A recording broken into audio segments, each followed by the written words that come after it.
Muy bien. Queda en el acta y... senador Cas. Si usted me permite, me gustaría, presidente, poder justificar esta moción de censura. La verdad es que si hay algo que en nuestra sociedad, y particularmente Chile, debiera, y este Senado, mantener un solo estándar, es justamente en un hecho donde en el pasado nuestro país estuvo dividido. La causa de los derechos humanos es demasiadamente seria para entregársela a una persona que, con su respeto, presidente, ha sido irresponsable como usted y ha ensombrecido a esta corporación, ha humillado a millones de inmigrantes forzosos y ofende nuestros sentimientos de simpatía y humanidad hacia un pueblo que sufre. Cuando nuestro país se llena de refugiados venezolanos, escapando de un régimen dictatorial que empobrece al país más rico de la región y que avergüenza al continente, usted como presidente se pasea defendiendo lo indefendible. Su actuación ofende a una nación y agravia a nuestra política exterior, que debe ser una y consistente. No tolerar ofensas de los derechos humanos en ningún país hermano de Sudamérica.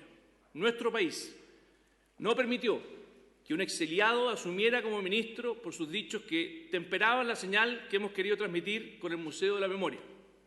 ¿Por qué hemos de tolerar que el presidente de la Comisión de Derechos Humanos del Senado de Chile minimice, tempere o atenúe las graves ofensas a sus derechos que enfrentan los venezolanos? Cuando Amnistía Internacional y nuestra propia expresidenta, Michelle Bachelet, en su informe como alta comisionada de los derechos humanos, condenan el régimen de Maduro, sin excepciones, justificaciones ni excusas, usted como presidente de esta comisión, que debiera representar al Senado en defensa de los principios universales que todos suscribimos y por los que luchamos, se permite cuestionar a terceros independientes que nos merecen respeto y credibilidad. El senador Navarro, contra toda evidencia, se permite justificar, y le pido por favor, presidente, que escuche, estoy hablando a usted, se permite justificar graves violaciones a la libertad de expresión, al derecho a reunión, al derecho de un debido proceso, a la libertad de circulación y al derecho de propiedad. Cuando uno es libre, y cada uno es libre de tener opiniones que quiera, y sin lugar a duda usted también es libre, no es la excepción, pero el que tiene un cargo en esta comisión que representa de la más alta importancia a nuestro país, su actuación debiera representarnos a todos y hacernos sentirnos orgullosos a todos. Sin embargo, su actitud ofende a los más nobles sentimientos de la humanidad, respeto y consideración que debieran inspirar al Senado de la República. Nuestro país tiene una de las tradiciones democráticas más antiguas de la región y ha sufrido los rigores de la pérdida de derechos y del exilio personal.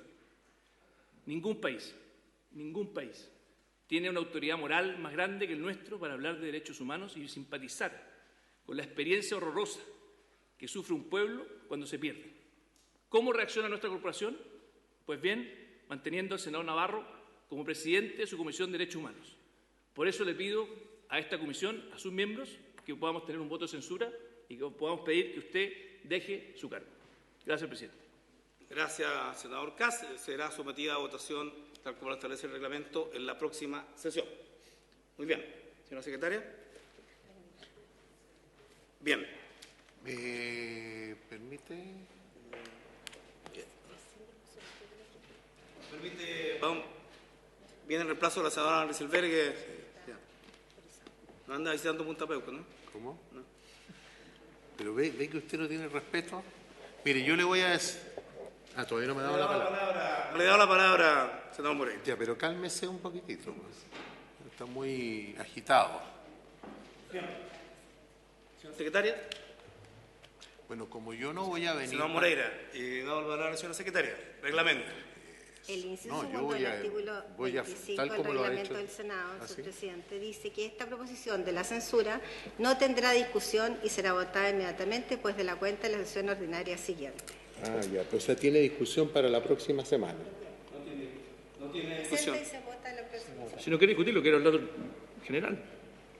No, pero si no se puede hablar y usted no me da la palabra, bueno, usted escribe por Todo Twitter, gusto, Ya. senador Moreira. Ya, tiene usted la palabra. mire, presidente, yo le voy a decir lo siguiente. Yo estoy aquí exclusivamente porque de verdad la senadora no pudo venir, pero más de alguna de las personas me dijo, ¿pero qué estás haciendo tú ahí? Bueno, cuando tú apoyaste el régimen del gobierno militar, yo siempre le digo a esas personas cuando me cuestionan, presidente, les digo, ¿hay alguna acusación de violación de derechos humanos mía? ¿Hay alguna denuncia? ¿Alguna vez yo he negado la violación de los derechos humanos? No, yo he apoyado al régimen militar. Pero con respecto a este tema, es un doble estándar. Porque si yo estuviese de presidente de esta comisión, por cualquier circunstancia, se vendría el mundo abajo. ¿Cómo es posible que Moreira, el senador de la dictadura, preside esta ceremonia?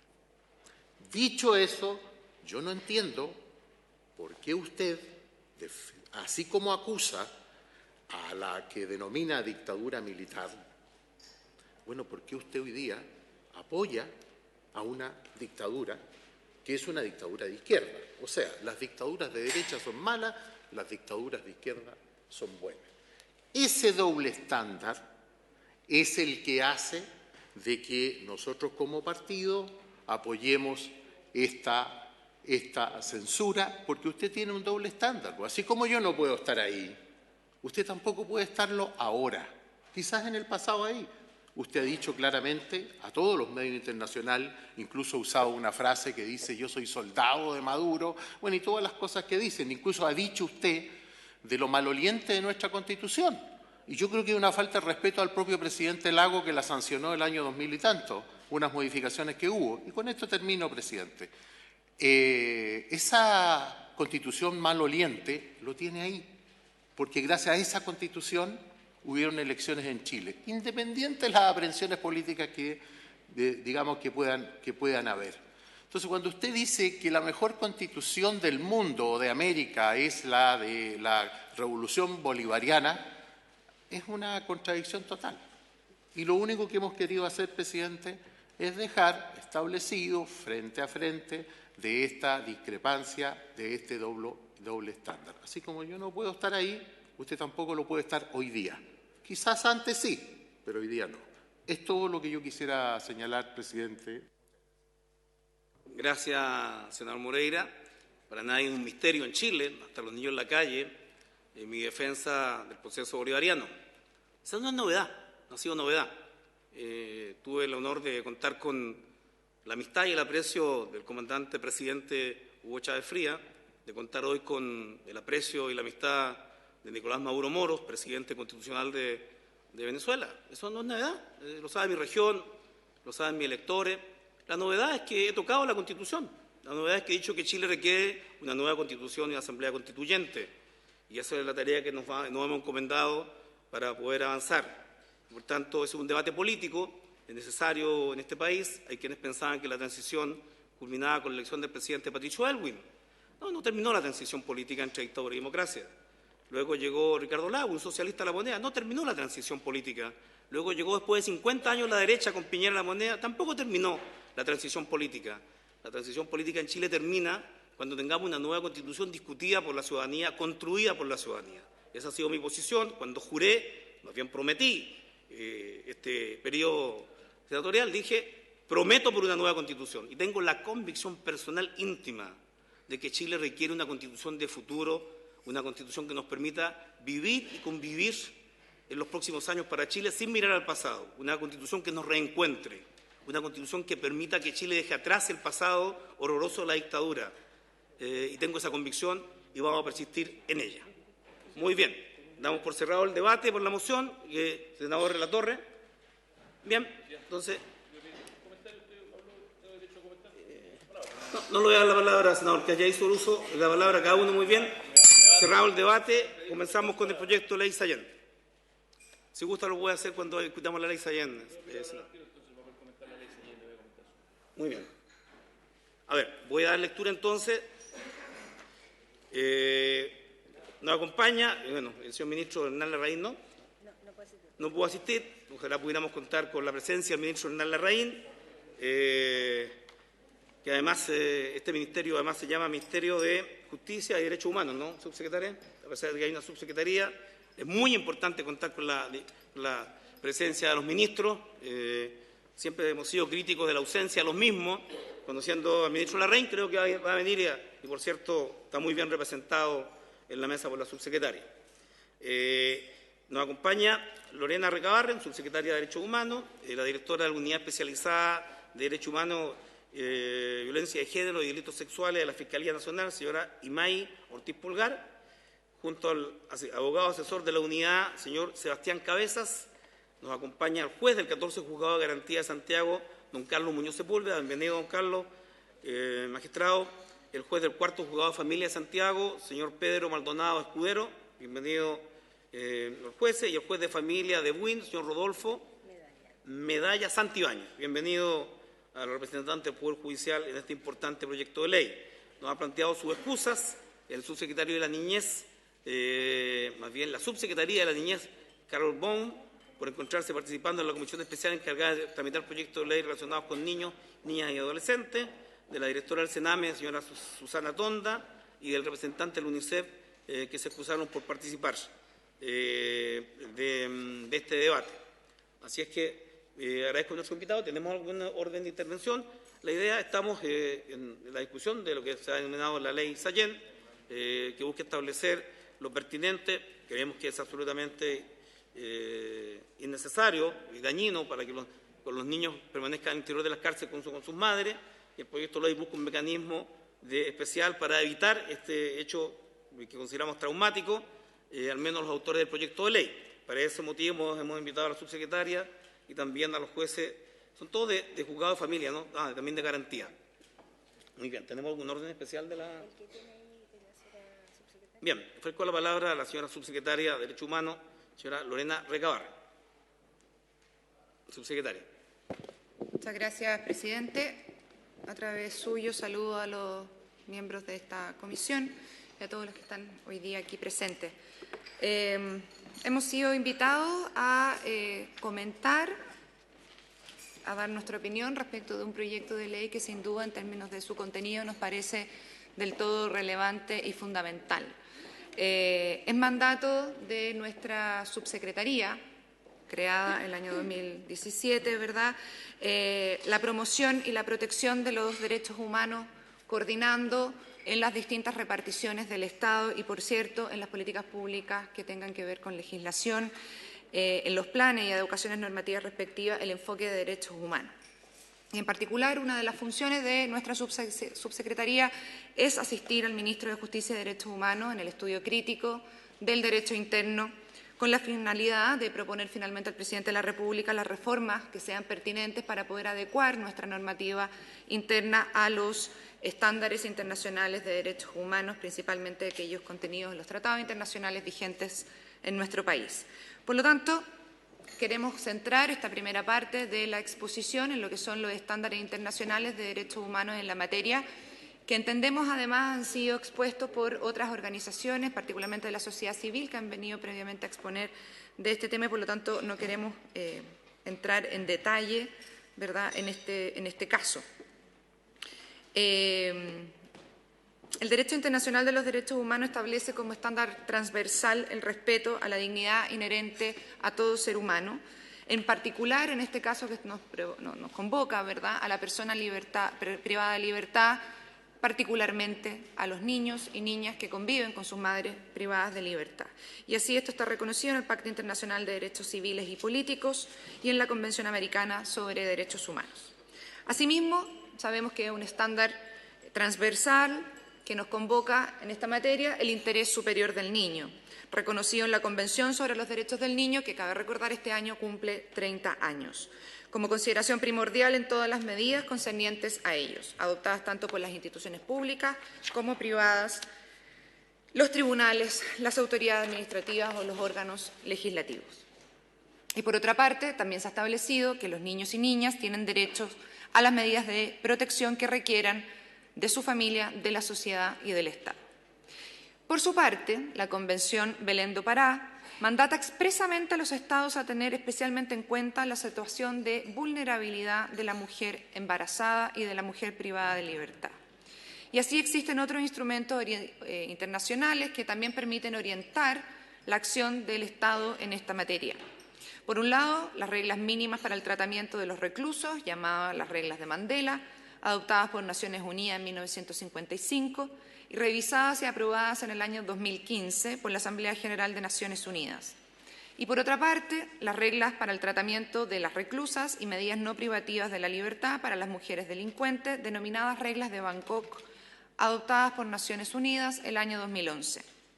En este contexto, la prioridad de la Subsecretaría de Derechos Humanos, a través del Ministerio de Justicia y Derechos Humanos, es garantizar los derechos de los niños y niñas que residen en establecimientos penitenciarios y de la mujer embarazada en cumplimiento de lo establecido por estos instrumentos internacionales señalados. Como señalaba, este proyecto de ley, por tanto, recoge un tema que es de especial consideración e interés para nuestra cartera. Tanto es así que asimismo esta comisión fue invitada, como lo fue también la Comisión de Infancia y de Derechos Humanos en la Cámara de Diputados, a participar de una mesa intersectorial que fue establecida en junio de este año, donde quisimos poner en coordinación a todos aquellos actores relevantes que de alguna u otra manera, públicos y privados, incluida también la academia, tuvieran alguna experiencia y algo que decir respecto de lo que viven los niños y niñas que viven con sus madres privadas de libertad o las mujeres embarazadas. Y por eso es que en junio de este año se convocó al trabajo de esta mesa interinstitucional, con una amplia participación de organismos públicos y privados, que de hecho uno de los primeros elementos que llaman la atención fue que esa convocatoria cumplió altamente las expectativas. Estaban sentadas en esa mesa exactamente todas y aquellas incluso que pidieron estar una vez que supieron del conocimiento de esta mesa. Integran esta mesa, por supuesto, en nuestro ministerio como coordinadores y todas las divisiones que responden a esta materia, como por ejemplo la de reinserción social, que se relaciona con Senami, por supuesto, y con Gendarmería, el Poder Judicial, representado por un juez que es de garantía, designado por el presidente de la Corte Suprema, el Ministerio de la Mujer y Equidad de Género, el Ministerio de Desarrollo Social a través de la Subsecretaría de la Niñez, la Defensoría de la Niñez, que está representada directamente por su defensora en cada una de las reuniones, la Defensoría Penal Pública, el Ministerio Público, la Junta Nacional de Jardines Infantiles, el Servicio Nacional de Menores, el Programa Mi Abogado de la Corporación de Asistencia Judicial, la Fundación Integra, UNICEF, ACNUD, el INDH, la ONG En Marcha, LEASUR, Fundación San Carlos de Maipo y la ONG Mujer Levántate, lo que da cuenta de la amplitud, ¿verdad?, con que hemos querido abordar esta materia.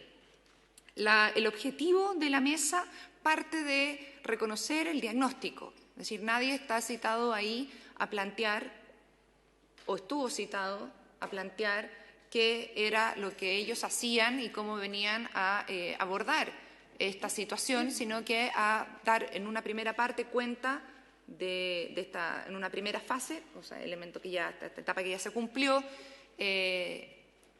de los nudos críticos que en la experiencia de cada una de estas instituciones, públicas o privadas, había determinado respecto de estas madres y de los niños y niñas. Acá lo importante o el foco que ha tenido la comisión está en el interior superior del niño y, por lo tanto, en los derechos que tienen los niños y las niñas. El enfoque está puesto en los derechos del niño y de la niña. En la actualidad, este trabajo ha constado, como les mencionaba, de dos grandes etapas. La primera, que fue la identificación de los nudos críticos, y una segunda etapa, que comienza la próxima semana, en la que se van a proponer las medidas administrativas y o legislativas que correspondan para enfrentar a corto, a mediano y a largo plazo los nudos críticos que se han identificado, con el objeto de resguardar los derechos de los niños y niñas y la mujer embarazada. Todo lo anterior registrado en un informe final que va a ser presentado y entregado como resultado de la mesa a finales de septiembre, si los plazos se siguen cumpliendo. Esta primera etapa ya se encuentra finalizada, estamos a la espera de las observaciones al informe elaborado sobre nudos críticos. Esta semana se realiza la reunión de la mesa donde se presenta el informe con los nudos críticos y comienzan las exposiciones sobre las propuestas de salida. En este sentido, cabe hacer presente, ¿verdad?, que hemos tenido una serie de reuniones que estuvieron programadas, se programaron 10 sesiones donde cada una de las instituciones públicas y privadas pudieron exponer y hemos en todo momento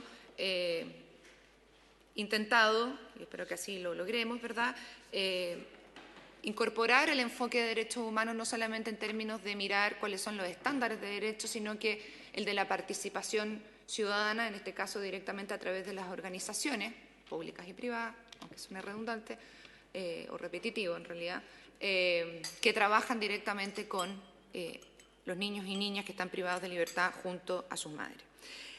En este sentido, presidente y estimados miembros de la comisión, por su intermedio, presidente, es que nosotros reconocemos y valoramos el proyecto de ley presentado por los senadores Navarro y Quintana en su momento, que proponen una de las tantas opciones que hoy día existen para enfrentar este tema y que es básicamente la suspensión de la pena cuando la mujer está embarazada o tiene hijos, hijas menores de 3 años. Teniendo en cuenta la complejidad de la materia y de lo que significa abordar en forma integral esta situación, es que nosotros precisamente en su momento cuando intentamos abordar desde el Ministerio una propuesta legislativa, nos dimos cuenta que era imposible sostenerla si no era acogiendo todas las experiencias de las instituciones públicas y privadas, y fue que propusimos la mesa. La mesa ha avanzado, la mesa ha generado un informe de nuevos críticos, viene la propuesta de vías de salida, ¿verdad?, a los nuevos críticos identificados, y nosotros quisiéramos pedirle respetuosamente, presidente, que esperáramos el resultado de esta mesa, a efectos de poder seguir en este proyecto o en otro discutiendo el tema. En particular, la suspensión de la pena como medida es muy cuestionada en el derecho comparado, por lo que supone mantener los plazos, los tiempos, lo que supone, por ejemplo, que un niño cuando cumpla los 3 años va a celebrar su cumpleaños y afuera la madre va a estar esperándola, carabineros para conducirla, gendarmería para conducirla de vuelta a cumplir su pena. Y una serie de otras circunstancias que la verdad es que no hacen que, en principio, nosotros como Ministerio, y que hablo como Ministerio, estemos de acuerdo. Pero sin perjuicio de esa posición y de transmitir esa posición, no queremos ingresar hoy día a la discusión en particular o fijar nuestra posición en particular sobre el articulado del proyecto de ley, sino más bien solicitarle que esperemos un mes. Hay otros proyectos de ley que están con urgencia en esta comisión que podrían verse en el intertanto, y reconociendo y valorando muchísimo el contenido de este proyecto de ley, permitir que se pueda evacuar el informe de esta mesa que reúne a actores tanto públicos como privados de enorme relevancia. Eso es. Muchas gracias, presidente. Gracias, señora subsecretaria. Senador Moreira. Es muy breve. Cuando ustedes vieron legislación comparada, ¿hay algo similar? ¿Qué cosa similar hay en otros países sobre esta materia? Yo no sé si lo habrán abordado acá, pero como hoy día me tocó estar en esta comisión, ¿qué situaciones similares de legislación como la que se ha planteado hay en otros países del mundo? ¿Presidente? Sí. Señora subsecretaria. Muchas gracias. A través suyo, presidente, al senador Moreira. Es un tema que se ha abordado en las distintas legislaciones sin que haya un gran acuerdo transversal que sirva como solución única. Hay países que no permiten la estadía de los niños y hay otros países que lo permiten hasta los 7 años, por ejemplo. Hay países que hablan de suspensión de pena o tienen mecanismos de suspensión de pena, otros países los más son sustitución de pena, no privativas de libertad, por ejemplo. Y todo esto bajo consideraciones bien del caso a caso. Una de las cosas que tiene el enfoque de derechos humanos es que nosotros no generemos reglas generales, ¿no? Si bien la ley es de aplicación general, en este caso una ley debiese permitir que existan las excepciones. Es muy distinto hablar de que un niño permanezca Hoy día nosotros tenemos un reglamento de establecimientos penitenciarios, es decir, a nivel de reglamento, donde se regula esta situación, los niños permanecen con las madres hasta los 2 años. ¿Existe una diferencia entre la madre que le queda medio año de condena y una madre que le quedan 10 años de condena? Nosotros creemos que sí. ¿Existe diferencia si es que existen otros 5 hijos anteriores que no tienen red familiar y por lo tanto están repartidos en distintas residencias del Sename, o existe solamente ese hijo único y tiene una red familiar afuera de una familia extendida que va a permitir acogerlo? Por supuesto que existe diferencia. Hoy día hay cierto, así lo ha expuesto el Poder Judicial en la mesa, evidentemente existen situaciones donde los jueces aprecian estas distintas situaciones, pero no es la regla general que se aprecien estas distintas situaciones que requieren. Hoy día tenemos 107, al menos al inicio de la fecha de la mesa, mujeres embarazadas, embarazadas o con niños menores de 2 años que viven en secciones materno-infantil en distintos recintos penitenciarios de nuestro país. Es un grupo pequeño. Uno podría decir, ¿estamos legislando de verdad para un centenar de personas? Pues sí, porque en el fondo no estamos legislando, o esa es la idea de la mesa, pensar en una salida normativa, reglamentaria, de política pública, de programa para las mujeres en primer lugar, sino que para los niños y niñas que están ahí conviviendo con sus madres. Las respuestas de salida van a ser muy distintas y eso es lo que creemos que nosotros podemos ser bien innovadores y pioneros en nuestra legislación, recogiendo aquello valioso de otras de la experiencia comparada. Gracias, subsecretaria. Solo recordar que el Senado aprobó por unanimidad un proyecto de acuerdo que pide al Ministerio crear la Comisión de Verdad y Reparación de los niños abusados en el Sename, por la responsabilidad del Estado en que se cometan esos abusos. El fiscal nacional Jorge Abbott nombró, a petición de quien habla y otros senadores, un fiscal especial para investigar las muertes de los niños en el Sename, el fiscal Marcos Emilford, que ha renunciado recientemente. Hemos pedido una reunión al fiscal nacional a fin de ver cuál va a ser el reemplazo. Ahí hay una situación pendiente. El propio ministro Hernán Larraín, cuando era senador, planteó en más de una oportunidad la necesidad de una comisión de esta naturaleza, de reparación, por cuanto los daños son en muchos casos permanentes y van a perseguir a estos niños durante mucho tiempo. En segundo lugar, señalarle, subsecretaria, este debate sobre el mecanismo de la construcción de la ley lo hemos tenido en repetidas ocasiones en el Senado, respecto de cómo legislamos, si se hace en comisiones comandadas por el Ejecutivo o efectivamente lo hacemos en nuestra calidad de colegisladores. Yo por lo menos estoy en la voluntad de establecer el proceso normal de este debate, este proyecto de ley. El Ejecutivo podrá presentar las indicaciones que sean fruto de esa mesa. Hemos tenido a muchas de las fundaciones del sector de la sociedad civil también en esta comisión.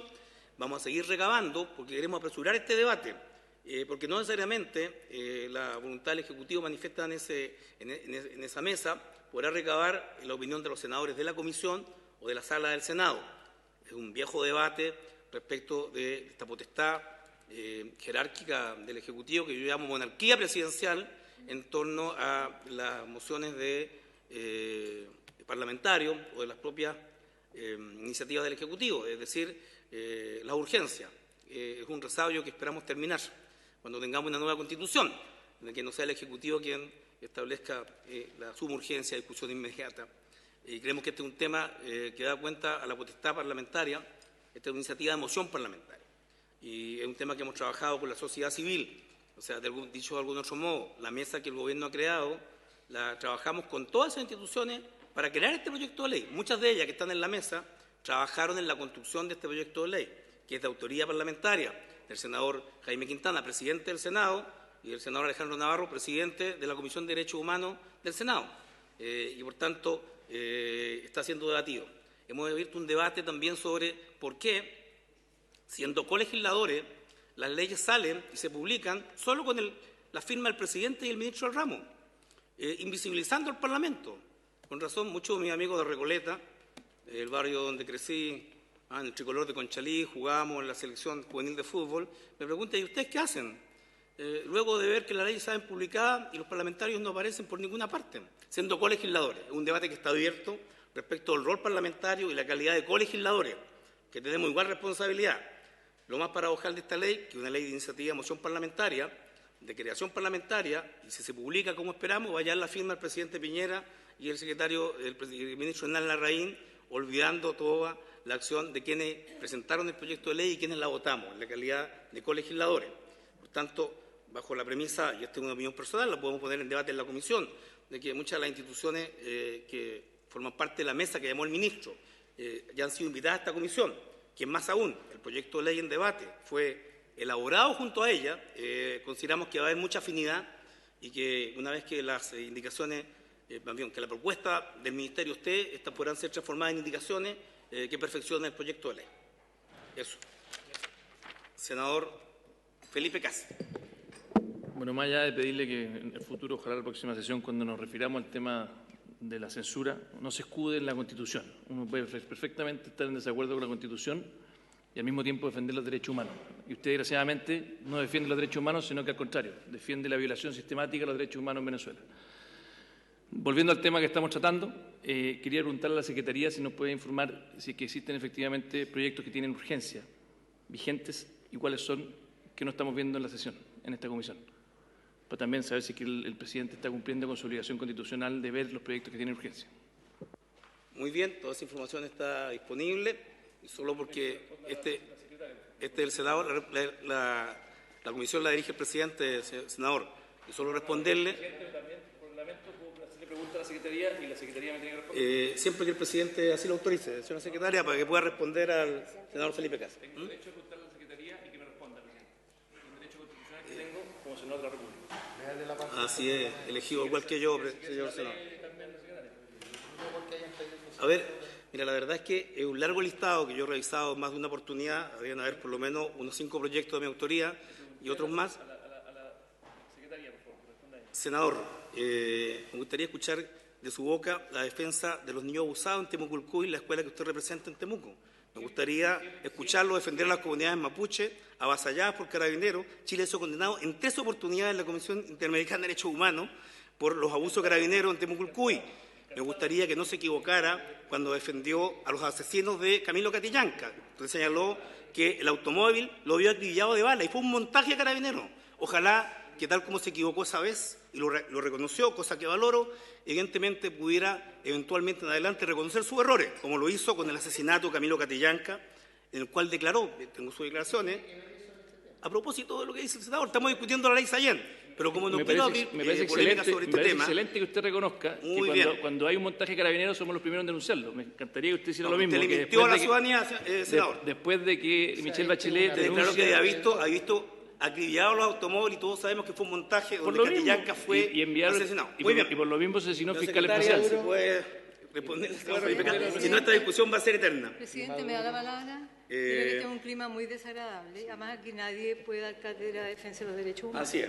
Entonces, dejemos tranquilita la situación y tenemos la posibilidad de dar cátedra de defensa de los derechos humanos. Si usted no llegó al principio. No, pero yo sé de qué se trata y esperamos pronunciarnos en la próxima sesión sobre la censura. Si le acabo de hacer una pregunta a la secretaria nomás. Bueno, está bien. Muy bien, señora secretaria, ¿se puede responder la pregunta del senador Felipe La Cas? insolencia también es un atropello. Por lo mismo, nadie ha sido insolente. Yo por lo menos no he sido. No sé, te ha escuchado a alguien, pero por lo menos aquí, con todo el respeto, se lo he dicho al presidente de la comisión. Tranquilicemos. Muy bien, con todo el respeto.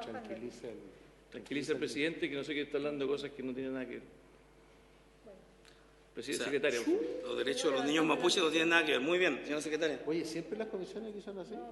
No, si no, al contrario, primera vez que desconoce la importancia de poder escucharnos uno a otro. El listado es largo, no sé si el listado es largo, son más de 25 proyectos. No, los que tienen urgencia, vigente. Eso he hecho. No se nos puede ser largo. Se puede mandar por correo. Tenemos, presidente, Sí. Señora secretaria. Hay 28 proyectos en tabla, de los cuales uno tiene urgencia, que es el que regula la sustitución de penas privativas de libertad por razones humanitarias para las personas que indica, y está con simple urgencia, hasta el 9 de agosto. Ya. Proyecto de ley que busca la libertad por razones humanitarias de los detenidos Punta Peuco, violadores de derechos humanos. Ese proyecto que está con urgencia al gobierno. No sé si le va a renovar la urgencia, señora secretaria, aquello. No había voluntad de la comisión ni de este presidente para tratar aquello, no solo por razones propias de derechos humanos. No estamos por brindar ninguna condición a los violadores de derechos humanos en Chile, que bien presos están, producto de la justicia. Queremos que el curso siga. Si el senador Cas insiste en poner en tabla el proyecto de ley que otorga libertad anticipada por razón humanitaria a los presos de Punta Peuco, podría señalarlo, y lo discutimos en la próxima sesión. No, sí, lo que le quiero pedir, senador, es que, insisto, todas las cosas uno las puede discutir, pero que respetemos el reglamento, que efectivamente, si le está haciendo una solicitud al Ejecutivo de que hay una mesa que está tratando este proyecto de buena fe, que quiere que este proyecto, que de hecho yo le quiero decir, yo creo que está muy bien intencionado, la subsecretaria acaba de hacer un alcance importante de que ojalá tuviésemos un sistema, que es lo que yo creo que deberíamos tener, y no sé, aprovecho de preguntarle a la subsecretaria si es que va al Gobierno a hacer algo en esa materia de sustitución de pena. Si tuviésemos un tribunal de sustitución de pena, claramente cuando tuviéramos niños que estuvieran siendo vulnerados sus derechos o que están siendo hoy día sufriendo la realidad de que efectivamente debieran estar con sus madres en libertad, por ejemplo, o en una pena sustitutiva, sería algo muy positivo. Entonces yo lo que le quiero pedir es que ojalá, más que simplemente caer en esta lógica donde hemos tenido un gobierno muy colaborativo con esta comisión, en todos los temas, acá vamos a sacar Mortinato, en este proyecto veo una disposición muy positiva, que ojalá pudiéramos hacer que el reglamento funcione y por lo mismo le pregunto también al Ejecutivo si es que esta mesa que usted dice que va a terminar de sesionar en un mes más, ¿va a tener una agenda legislativa en esta dirección o es una mesa que simplemente termina y queda con un informe? Señora subsecretaria. Gracias, presidente.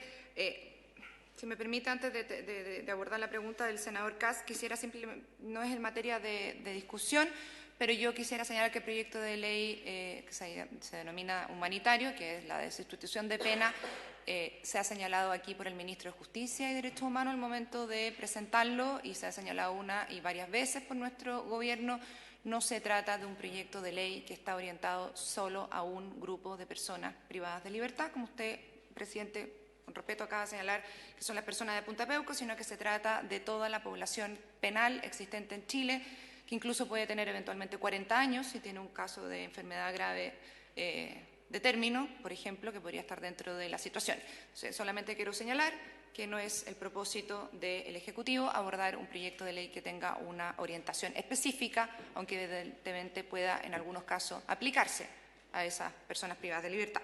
Respondiendo a la pregunta del senador Kast, dos cosas. Por una parte, el Ministerio de Justicia y Derechos Humanos, a través de la Subsecretaría de Justicia, está abordando la elaboración de un proyecto de ley de ejecución de penas.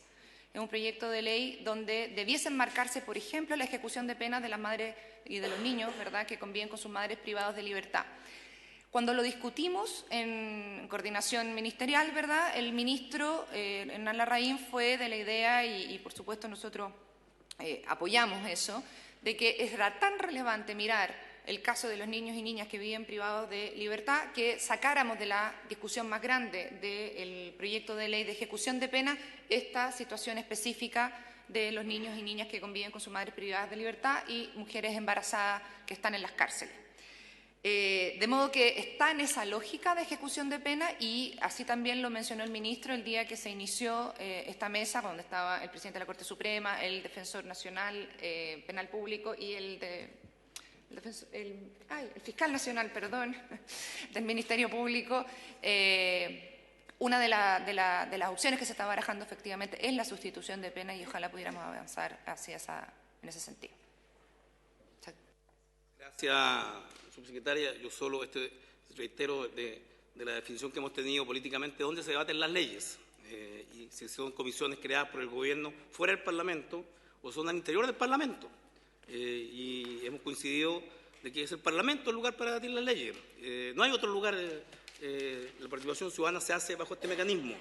Y reitero mi posición, lo podemos someter a votación en la próxima sesión respecto, digamos, del tema de fondo, pero este proyecto de ley fue construido con las organizaciones. Bienvenido todos los aportes del Ejecutivo. Bienvenido todos los aportes. Tenemos una discrepancia. Hemos coincidido mucho con la subsecretaria en muchos proyectos, pero tenemos una discrepancia. Este proyecto de ley ingresó al Senado el 4 de enero del 2017, 17, 18 y 19. Ha tenido un largo tiempo y un largo proceso. Pero si es así, me comprometo, podemos hablar en la próxima sesión, a ver si podemos efectivamente incorporarlo o no a lo sugerido. Eso puede ser una votación en general y luego un mes de indicaciones que permitan hacerlo coincidir con la fecha que nos plantea el Gobierno, pero espero discutirlo.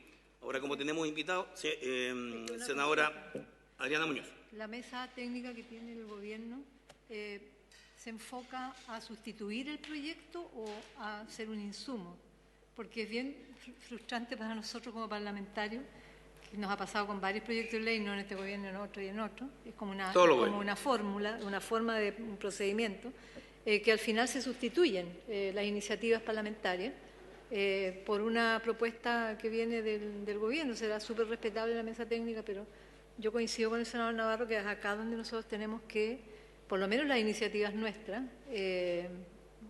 tramitarlas, ¿cierto?, estudiarlas, y quizás en el debate en particular podamos incorporar los insumos de esta mesa, pero no sustituir el proyecto que tiene, no sé, 3 años, 4 años.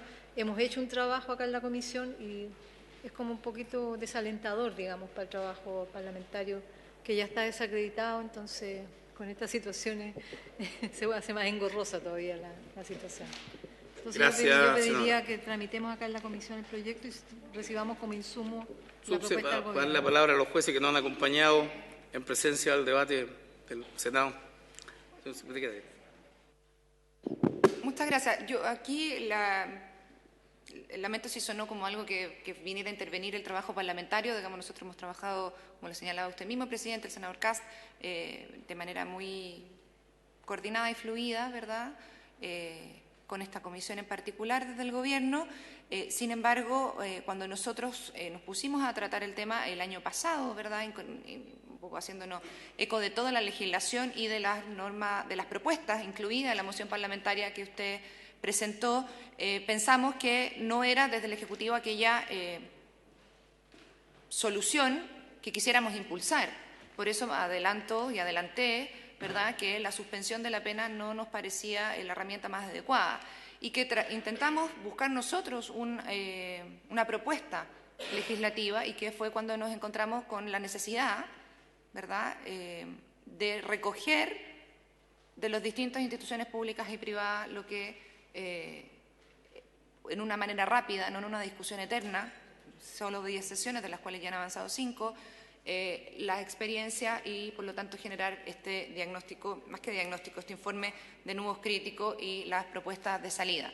De modo que esto es sin perjuicio de que la comisión del Senado que hoy día nos convoca pueda seguir adelante, por supuesto, con la discusión del proyecto de ley. Simplemente nosotros dijimos que se podía esperar un par de sesiones, dado que además lleva tanto tiempo en el Parlamento, digamos, pero esperar un par de sesiones que terminara esto y pudiera el informe servir de un insumo o a este proyecto de ley, o bien, si el Ejecutivo estima que el proyecto de ley requiere de muchas otras complejidades que este proyecto de ley no contempla, poder generar uno nuevo. Eso era nomás. Gracias, señora subsecretaria. Como en pocas ocasiones, ya esta sesión de la Comisión de Derechos Humanos del Senado tiene presencia los 3 poderes del Estado: el Poder Judicial, el Poder Legislativo y el Poder Ejecutivo. Quiero pedir disculpas a nuestros invitados del Poder Judicial por el debate propio de diferencia entre 2 poderes o diferencia dentro del propio Poder Legislativo, pero eso forma parte del juego democrático. Y quisiera entonces ofrecer la palabra al juez del 14 Juzgado de Garantía de Santiago, don Carlos Muñoz Sepúlveda. Gracias, magistrado, por acompañarnos. Tiene usted la palabra. Gracias, presidente. Por su intermedio, saludar a los senadores. Gracias por la invitación.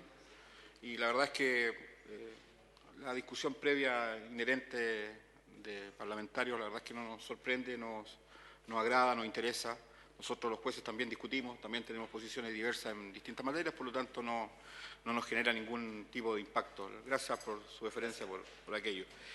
Bueno, estamos acá, fuimos invitados, la Asociación de Magistrados, específicamente sus comisiones de infancia y de derechos humanos, coordinadas por la magistrada del segundo juzgado de familia, doña Mónica Geldes, quien a través de su intermedio a su vez nos solicitó esta labor de venir a exponer acá sobre estas temáticas tan interesantes, por supuesto, como ha dicho la señora subsecretaria, ¿no? Muy importante lo que se plantea en el proyecto, y eso es lo que en primer lugar quisiera señalar, digamos, ¿no? Tanto la Comisión de Infancia como la Comisión de Derechos Humanos de la Asociación Nacional de Magistrados subraya el carácter novedoso del proyecto, por darle algún tipo de calificativo. Es novedoso puesto que establece como pilar fundamental o sobre la base del mismo el hecho de hacer cuerpo material el principio del interés superior del niño y niña. Consagrado internacionalmente en la Convención, regulado normativamente en varios textos legislativos de nuestro ordenamiento, artículo 2 de la Ley Penal Adolescente, por ejemplo, expresamente definido allí, pero lo que nos ha causado, y le damos este calificativo de novedoso al proyecto, es que establece el principio del interés superior del niño y niña como fundamento de la norma. Es decir, el proyecto lo que contempla es explorar la posibilidad de la improcedencia de la prisión preventiva y la posibilidad de suspender la pena. Y el enfoque del proyecto, y ahí está, lo reitero por tercera vez, lo novedoso del mismo, es que el fundamento está en el respeto al interés superior del niño o niña. Y esa propuesta de los promotores de este proyecto es la que la Comisión de Infancia y Derechos Humanos de la Asociación de Magistrados valora y aplaude del proyecto, ¿no? Dicho lo anterior, a propósito de lo que acaba de decir la senadora Adriana Muñoz, el aporte nuestro es que sea insumo, ¿no? Un insumo a este debate y no convertirse nuestra propuesta o contribuir nuestra propuesta en esta sensación de frustración que se ha señalado que aparentemente se puede generar por el tema de la discusión de las leyes. ¿Por qué digo lo anterior? Porque hemos reflexionado en torno a la necesidad del proyecto. O sea, si efectivamente se trata de un proyecto necesario o si de contrario es posible echar mano a nuestro ordenamiento, a normas o instituciones que ya se encuentran con legislación vigente. El tratamiento lo voy a hacer así. En cuanto a la prisión preventiva, se propone incorporar la letra al artículo 141 de la improcedencia de la prisión preventiva a los 3 casos ya existentes, aquella que dice cuando la mujer se encontrara embarazada o tenga un hijo o hija menor de 3 años, ¿no? Frente a esta propuesta está la norma del artículo 150 del Código Procesal Penal, a propósito de la ejecución de la prisión preventiva, que tiene una regulación bastante acotada, precisa, y la pregunta es, entonces, nos hacemos la siguiente pregunta. Ajustando esta normativa, reitero, del artículo 150 del Código Procesal Penal, a la situación de las mujeres embarazadas o con niños o niñas menores de 3 años, ¿no se lograría acaso cumplir con el sentido final del proyecto sin establecer la causal?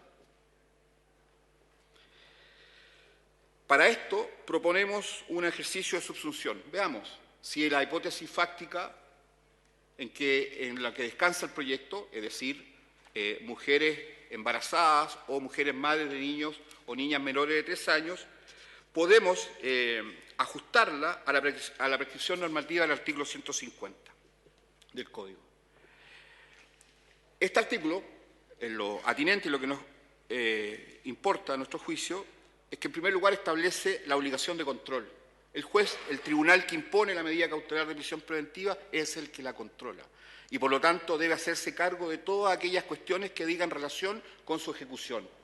Por lo tanto, desde ese punto de vista, no llama particularmente la atención de que un juez, particularmente los jueces de garantía o eventualmente un juez de un tribunal oral, pueda tomar en consideración esta particular condición en la que se puede encontrar la mujer, ¿no? De estar embarazada o tener hijos.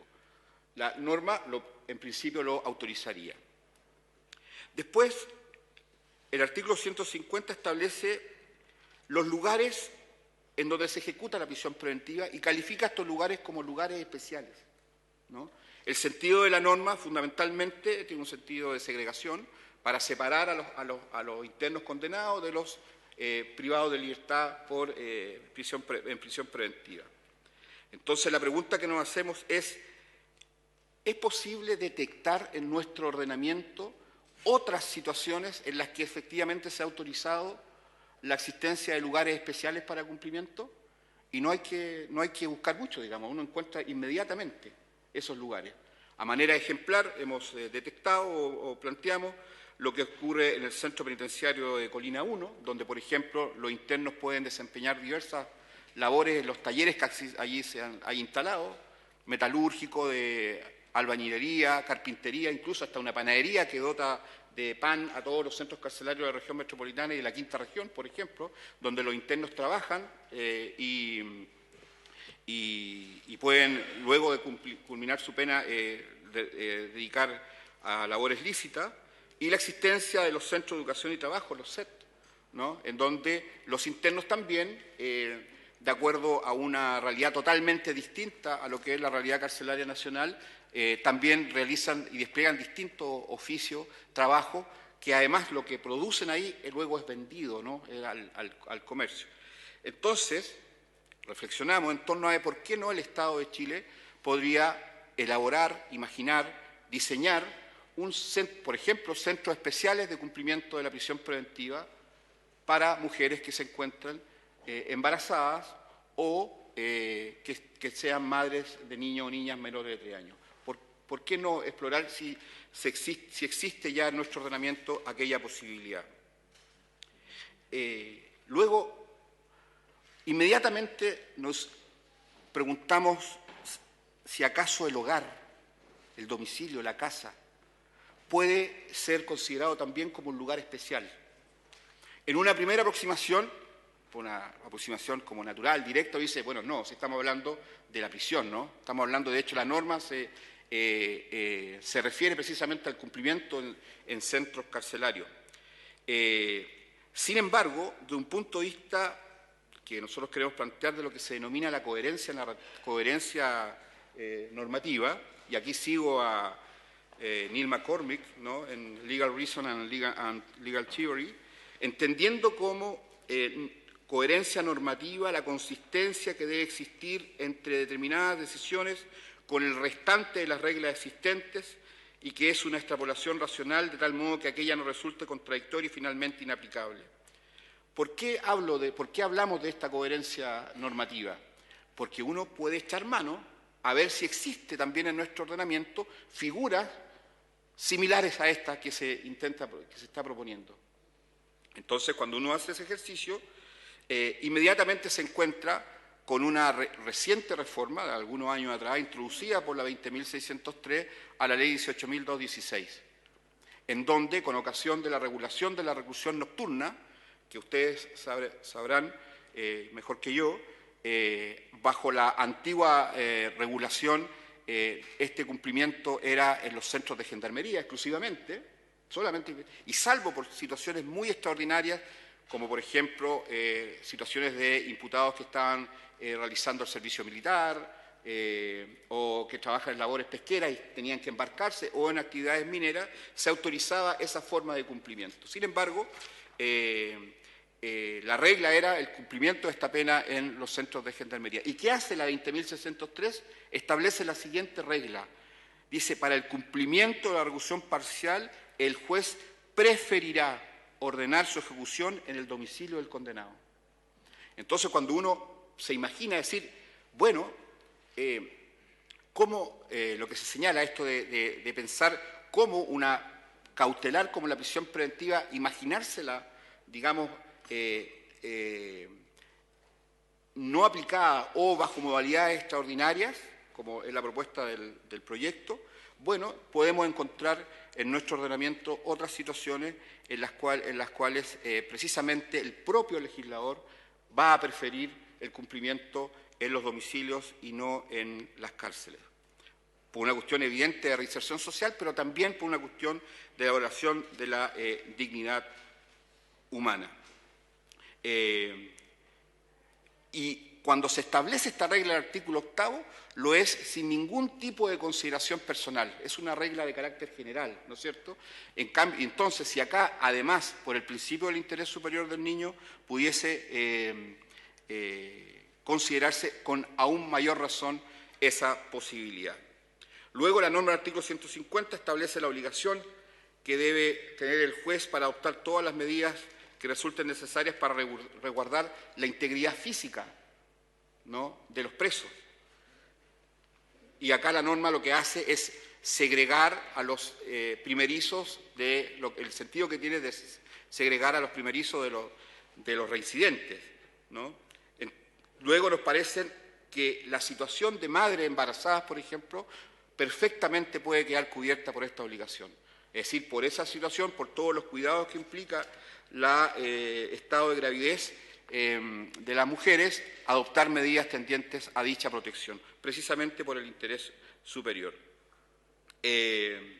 Puesto que las cárceles femeninas hoy en día no cuentan con la implementación necesaria para cumplir con aquellas finalidades. Y no pocas veces las defensorías intentan, por la vía de cautela de garantía del artículo 10 del Código Procesal Penal, poder obtener, mediante la resolución fundada de un juez, que se adopten por parte de Gendarmería aquellas medidas tendientes al cuidado particular de las mujeres, particularmente que están a puertas de dar a luz, ¿no?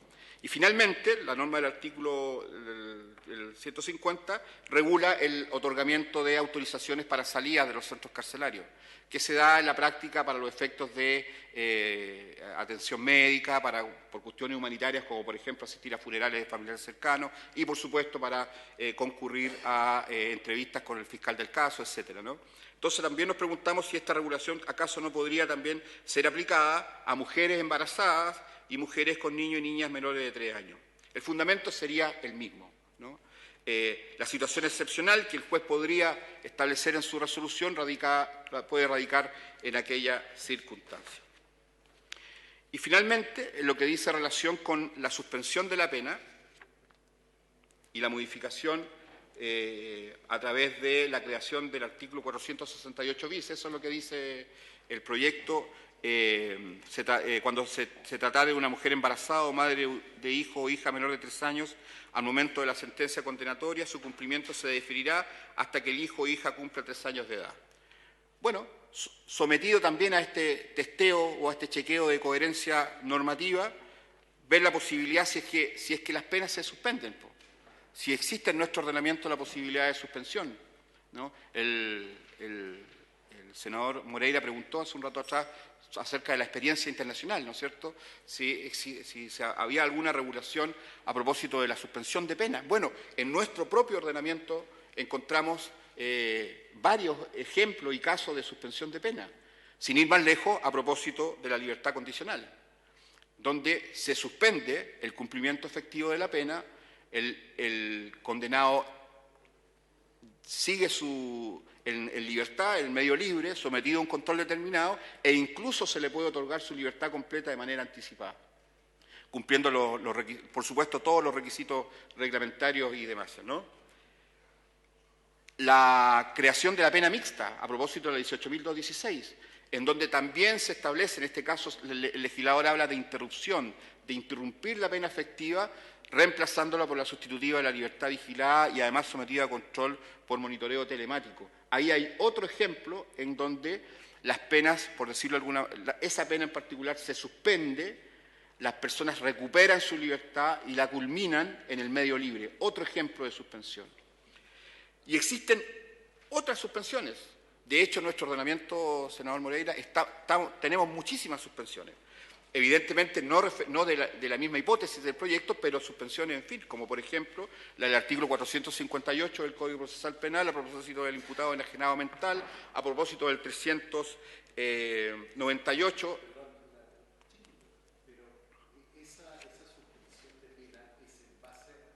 Senador, ¿se puede prender el...? Esa suspensión de pena es en base, digamos, al delito, dependiendo del delito. Cuando hablamos de suspensión de pena, sí. ¿Se evalúa el tipo de delito? ¿Hay algún tipo de restricción en ese sentido?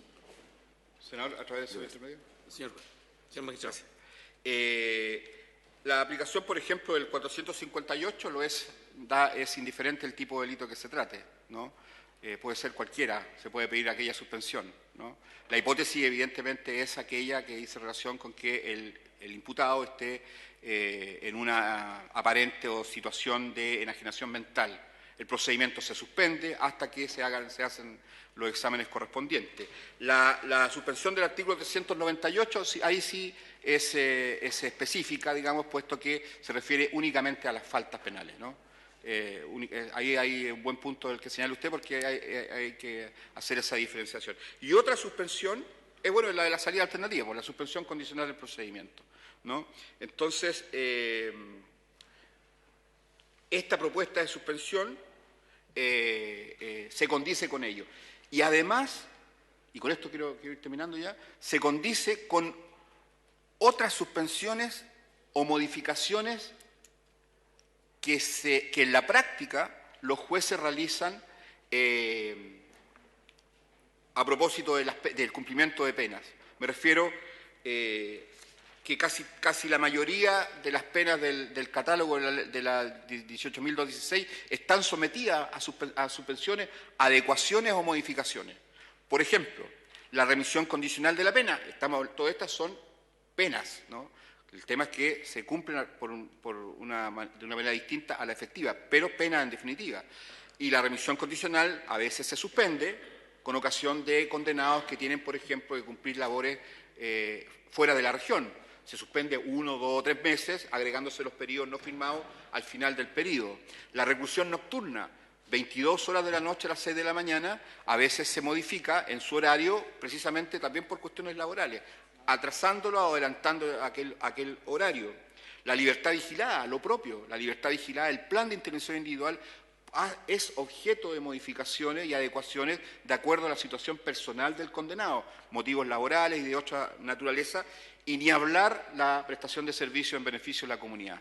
Esta pena es sustituida por su naturaleza. Los jueces habitualmente resolvemos su suspensión, entre otros casos muy corrientes, precisamente a propósito de las mujeres embarazadas, en que el protocolo de trabajos comunitarios se suspende, el ejercicio del trabajo se suspende, hasta que la mujer esté en condiciones de poder desempeñarlo. Eso se hace a diario, los jueces de garantía lo hacen a diario. Por lo tanto, creo que la propuesta en cuanto a la suspensión de la pena, creo que se ajusta en ese sentido de un punto de vista normativo y de un punto de vista práctico a lo que ocurre en la realidad de los tribunales penales fundamentalmente. Evidentemente que aquí surge un tema que creo que es relevante, que es el tema del control. Porque si uno dice, bueno, que va a quedar libre, ¿cómo se controla esto, no? O sea, si va a estar libre, ¿cómo se controla? Y el control, creo que esto debe ser como la cuarta o quinta vez que lo digo, también uno puede someterlo a coherencia normativa. ¿Por qué? Porque nuestro ordenamiento ha tendido a mecanismos eficientes de control. Por ejemplo, el monitoreo telemático.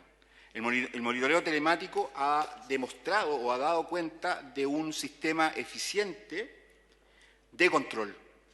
Está contemplado con ocasión de las penas mixtas. Pena mixta, hay ya casos que, ¿no es cierto?, que se están ya implementando con esta modalidad, y también y fundamentalmente a través de la reclusión parcial domiciliaria nocturna. Incluso tengo entendido que se está tratando acá en el Parlamento la posibilidad de incorporar el control de monitoreo telemático a través para casos de medida cautelar de prohibición de acercamiento en casos de violencia intrafamiliar, precisamente para evitar la comisión de delitos de femicidio, ¿no? Entonces, la propuesta, o sea, una idea, ¿no? Es decir, bueno, y existirá, tomando todos los resguardos respectivos, la posibilidad, a propósito del control, que entiendo yo que es un tema muy importante, efectuar dicho control de este periodo de libertad de suspensión de la pena a través del monitoreo telemático. Nosotros consideramos que aquello podría ser viable, digamos, ¿no? Con algunas consideraciones finales. Creo que la señora subsecretaria lo dijo también. La presentación del proyecto no señala los fundamentos del tope de la edad, ¿no? Son 3 años, ¿no? Entonces, ¿por qué no 2? ¿Por qué no 4? ¿Por qué no 5? ¿no? Entonces, ahí hay un tema importante, puesto que al final, dependiendo de aquello, en una de esas, el cumplimiento efectivo de la pena sería finalmente ilusorio si es que extendemos o se extiende aún más la edad de los hijos, ¿no? Y finalmente, por esto sí termino, el proyecto se refiere a la madre, ¿no? Habla de la mujer, pero también no se debería olvidar que existen muchos casos en los que el cuidado de los niños no está precisamente en la madre, ¿no? Sino que también está, o a veces de la abuela, tía y otras personas que puedan desempeñar ese rol, y que en una de esas también sería interesante evaluarlo. Es todo cuanto puedo decir, señor presidente. Gracias, magistrado Carlos Muñoz Sepúlveda, del 14 Juzgado de Garantía de Santiago. Nos acompaña también el juez del 4º Juzgado de Familia de Santiago, don Pedro Maldonado. Magistrado, tiene usted la palabra. Sí, muy breve en realidad, porque nosotros en las comisiones de Derechos Humanos y de Infancia trabajamos este texto de manera más o menos conjunta, y Carlos en realidad viene a sintetizar la opinión de los jueces. Pero solo quería relevar un aspecto, y es lo que tocó Carlos al final. Uno al ver el proyecto entiende, o inicialmente podría entender, que está centrado en la mujer en estas condiciones, en esta situación puntual. Pero la verdad es que lo podemos ver perfectamente desde el punto de vista del niño, del hijo, perfectamente, en el sentido de que si nosotros consideramos, porque aquí se plantea el fundamento de este proyecto, entre otras cosas, es el interés superior y la protección del interés superior, y entendemos este interés superior como un principio que, interpretado adecuadamente, debería garantizar al niño el contexto de mayor disfrute posible de derechos, claramente, en un caso en que la madre pudiera estar afectada por tener que iniciar el cumplimiento de una pena, se produce un efecto indirecto, rebote, precisamente en el contexto del niño, en que va a haber disminuido su contexto familiar, el derecho a relacionarse con sus padres y todas las demás figuras de la familia, precisamente por esta circunstancia. Yo quiero resaltar una cuestión, y que a lo mejor no se ha mencionado, pero ya el Código Civil, en el artículo 75, desde muy antiguo, da algunas normas, una herramienta para la protección de la criatura que está por nacer, cuando se podría ver expuesta a castigos que podría sufrir la madre. Otorga incluso una acción popular. Por lo tanto, el valor que creo, me parece, tiene este proyecto apunta por el hecho de dar mayor amplitud y completitud al sistema de normas, lo que me parece una tarea bastante interesante. Como juez de familia, la experiencia a diario nos vamos dando cuenta de que hay muchos ámbitos en el sistema de normas que o no está del todo cubierto o derechamente el tratamiento normativo no es completo. Y por lo tanto, cuando vemos que aquí estamos tratando de incorporar nuevas situaciones como las que se plantean en este proyecto, lo que yo veo de fondo es que estamos tratando de ir cerrando estas brechas que el sistema de normas podría tener. Y me parece que esta es una. La protección especial implica ampliar también la protección especial a todo aquel ámbito en que pudiese un niño verse afectado. Por lo tanto, quiero relevar ese aspecto, verlo también un proyecto que tiene dos sujetos aquí en el centro, la mujer por un lado, pero también los hijos. ¿Ya? Así que ese punto que quería relevar, y no tengo más que decir, salvo si es que posteriormente hay alguna consulta que podamos responder. Muchas gracias. Gracias, don Pedro Maldonado, juez del 4º Juzgado de Familia. La verdad queremos agradecer este aporte extraordinario. Hay un documento que nos han entregado donde está el detalle de las propuestas. Nos queda, senador, si me permite, está el juez de la familia de Wynn, don Rodolfo Medalla. Quiero ofrecerle la palabra también, juez de familia. Bueno, estaban también, don Pedro, pero es importante, a pesar de que el documento, entiendo, lo han elaborado de manera conjunta, quiero ofrecerle la palabra a don Rodolfo Medalla. Sí, magistrado. Señores senadores, agradecido por la invitación a aportar esta construcción legislativa. El trabajo que desarrollamos en la Asociación de Magistrados, tanto en la Comisión de Derechos Humanos como de Derechos de Infancia, nos permite desarrollar algo que nuestra institucionalidad carece, que es el diálogo entre la justicia penal y la justicia de familia. Si bien a nivel de la justicia penal hay un ámbito específico que es el de la Ley de Responsabilidad Adolescente, hay una serie de otros aspectos que dicen relación con la protección de la niñez y, en resumen, de la familia, que no están abordadas adecuadamente y que hay un terreno gelatinoso allí en que no hay normas claras, ¿cierto?, donde podemos intervenir y de qué forma intervenir. Recalcamos, al igual que mis compañeros, la importancia de que se releve en este proyecto el interés superior del niño o niña cuyos padres están afectados por privación de libertad. Tal como planteaba el magistrado Carlos Muñoz en su acertada exposición, pareciera ser que nuestra normativa actual, tanto en el artículo 150 como en las otras normas del Código Procesal Penal, tendrían elementos suficientes como para abordar la problemática que se plantea. Pero si lo observamos a la luz del interés superior del niño, hay ciertas particularidades que sería importante que los legisladores reflexionaran tal vez o consideraran al momento de resolver en cuanto a la norma, ¿no? Primero es que pareciera ser que si en nuestra normativa actual existen las normas que podrían implementar tanto en el ámbito de la seguridad y del control, unas formas alternativas de privación de libertad de las madres que respetaran los derechos de los niños y niñas, parece ser que la solución más indicada sería precisamente la creación, como la experiencia internacional lo muestra, ¿cierto?, la creación de centros especializados en que estuvieran dedicados para las madres y para aquellas mujeres embarazadas ya de determinado tiempo.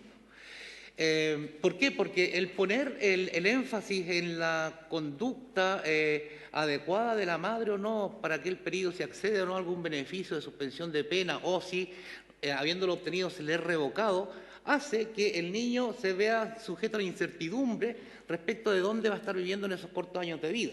Es decir, supongamos la hipótesis de que se concede un beneficio especial a la madre y la madre reincide al año siguiente. Tenemos entonces un niño de 1 año de edad, ¿cierto?, que está nuevamente en la misma situación. Si nosotros ponemos el interés realmente en el niño, al crear centros especializados, independientemente de cuál sea la conducta de apego al beneficio a la madre, estará esa solución alternativa. Esa perspectiva, ¿cierto?, es la que a nosotros nos hace reflexionar también este diálogo que existe entre el derecho de familia y el derecho penal en cuanto a considerarlo adecuadamente. Y también quiero resaltar lo importante que resulta establecer el parámetro, porque a los 3 años. El separar a un niño de la madre a los 3 años, ¿cierto?, es tanto o más nefasto que separarlo al primer año de vida. Entonces, esos elementos son los que quedan un poco aparte. Si bien la intención pone de relevancia el niño o niña, el interés superior de ellos, en la práctica el articulado y la forma en que se resuelve nuevamente invisibiliza el interés superior del niño, a mi juicio. Eso quería exponer. Bien, quisiera hacer una consulta, simplemente los senadores, al juez Carlos Muñoz, ahí de parte del documento que nos entrega un tema muy atingente al proyecto de ley de migraciones que el gobierno ha enviado, que estamos discutiendo, que fue despachado por esta comisión a la sala y estamos a la espera de la discusión en general del plenario del Senado para el regreso a la comisión y sus indicaciones. En una de sus páginas, no se llama, y leo textual, llama la atención que la pena sustitutiva de expulsión del país de los extranjeros nada diga en relación a la situación de los niños y niñas extranjeras que también se ven afectadas por la imposición de esta pena, como tampoco algún tratamiento jurisprudencial especial para tales casos, dado el incremento del proceso migratorio en Chile. O sea, claramente la situación de una mujer extranjera que esté con una pena fictiva, que sea madre de un hijo menor de 13 años, que es expulsada del país, nos lleva a un caso particular que, en mi opinión, vamos a tener que ver en la ley de migraciones, tanto en la legislación penal como en la ley de migraciones. El interés superior del niño, no solo para los niños chilenos, para los niños que pisen territorio nacional, donde actúe la jurisprudencia de la ley chilena. Por tanto, me parece un tema interesante de evaluar. Yo pediría, si los señores magistrados que nos acompañan pudieran profundizar en aquello. Este es un tema que no recuerdo que esté incorporado al proyecto de ley que el Ejecutivo ha enviado respecto a cómo se protege el interés superior del niño, de los niños extranjeros. Recientemente tuve la posibilidad de estar en Tacna, teníamos a unos 300 niños en la frontera de Chacayuta primero y luego fuera del consulado de Tacna, sin poder ingresar a Chile. Si bien era territorio peruano, tuvimos una situación migrante que devela la situación precaria en que guían esos derechos. En el caso particular de Dileimi del Valle Bracho, de nacionalidad venezolana, ella perdió a su hijo en estas circunstancias, durmiendo en carpa fuera del consulado chileno en Tacna. Afortunadamente, en esta misma sesión le entregamos esta lista de mujeres embarazadas al ministro Andrés Chadwick y la totalidad de ellas ha ingresado al territorio nacional junto con sus hijos, particularmente las 9 mujeres embarazadas, situación que debo reconocer tomó especial cuidado el ministro del Interior para acceder a la petición. Ellas se encuentran en Chile en condiciones, por cierto, muy distintas a las que enfrentaban en la frontera de Chile con Perú. Pero en el caso particular de los migrantes tenemos experiencias traumáticas. Trump los mete en jaula, separa a la familia, y si bien culpa a Obama de esta decisión de separar a la familia en Estados Unidos, que también es un país de alta recepción de migrantes, nos estamos enfrentando crecientemente a un desafío similar. Yo espero que no enjaulemos a ningún niño extranjero, de que nuestra legislación permita acogerlo y cuidar el interés superior del niño, que en este caso particular, frente a una medida de expulsión o de pena aflictiva, más bien de expulsión, porque si es pena aflictiva y ya establece la jurisprudencia penal chilena y cárcel chilena, se ajustará a la normativa general. Pero en el caso de la expulsión, que es el que señala el documento que nos ha hecho entrega el magistrado Carlos Muñoz. Sobre eso, magistrado. Sí, presidente, gracias. Y luego el senador Iván Moreira me pidió la palabra. Señor magistrado. Gracias, presidente. Sí, sin duda. La situación migratoria, bueno, por todos conocidos, impone la obligación de hacernos cargo de aquella realidad. Efectivamente, como se señala acá en el documento, existe una regulación como pena sustitutiva de la expulsión del condenado extranjero, sin ningún tipo de consideración a lo que estamos discutiendo y a lo que se basa el proyecto, ¿no? Puesto que se tiene una visión en cuanto a aquella pena centrada exclusivamente en el hechor, en el condenado, ¿no? Y no en sus circunstancias personales. Uno puede decir, claro, todos los condenados tienen sus circunstancias personales, obvio, ¿no? Todos tienen puede tener alguna razón o justificación importante como para ponerla sobre la mesa y evitar un cumplimiento efectivo, por ejemplo, ¿no? Pero lo relevante acá, lo verdaderamente importante, radica en esto, en el interés superior del niño y niña. Es un principio,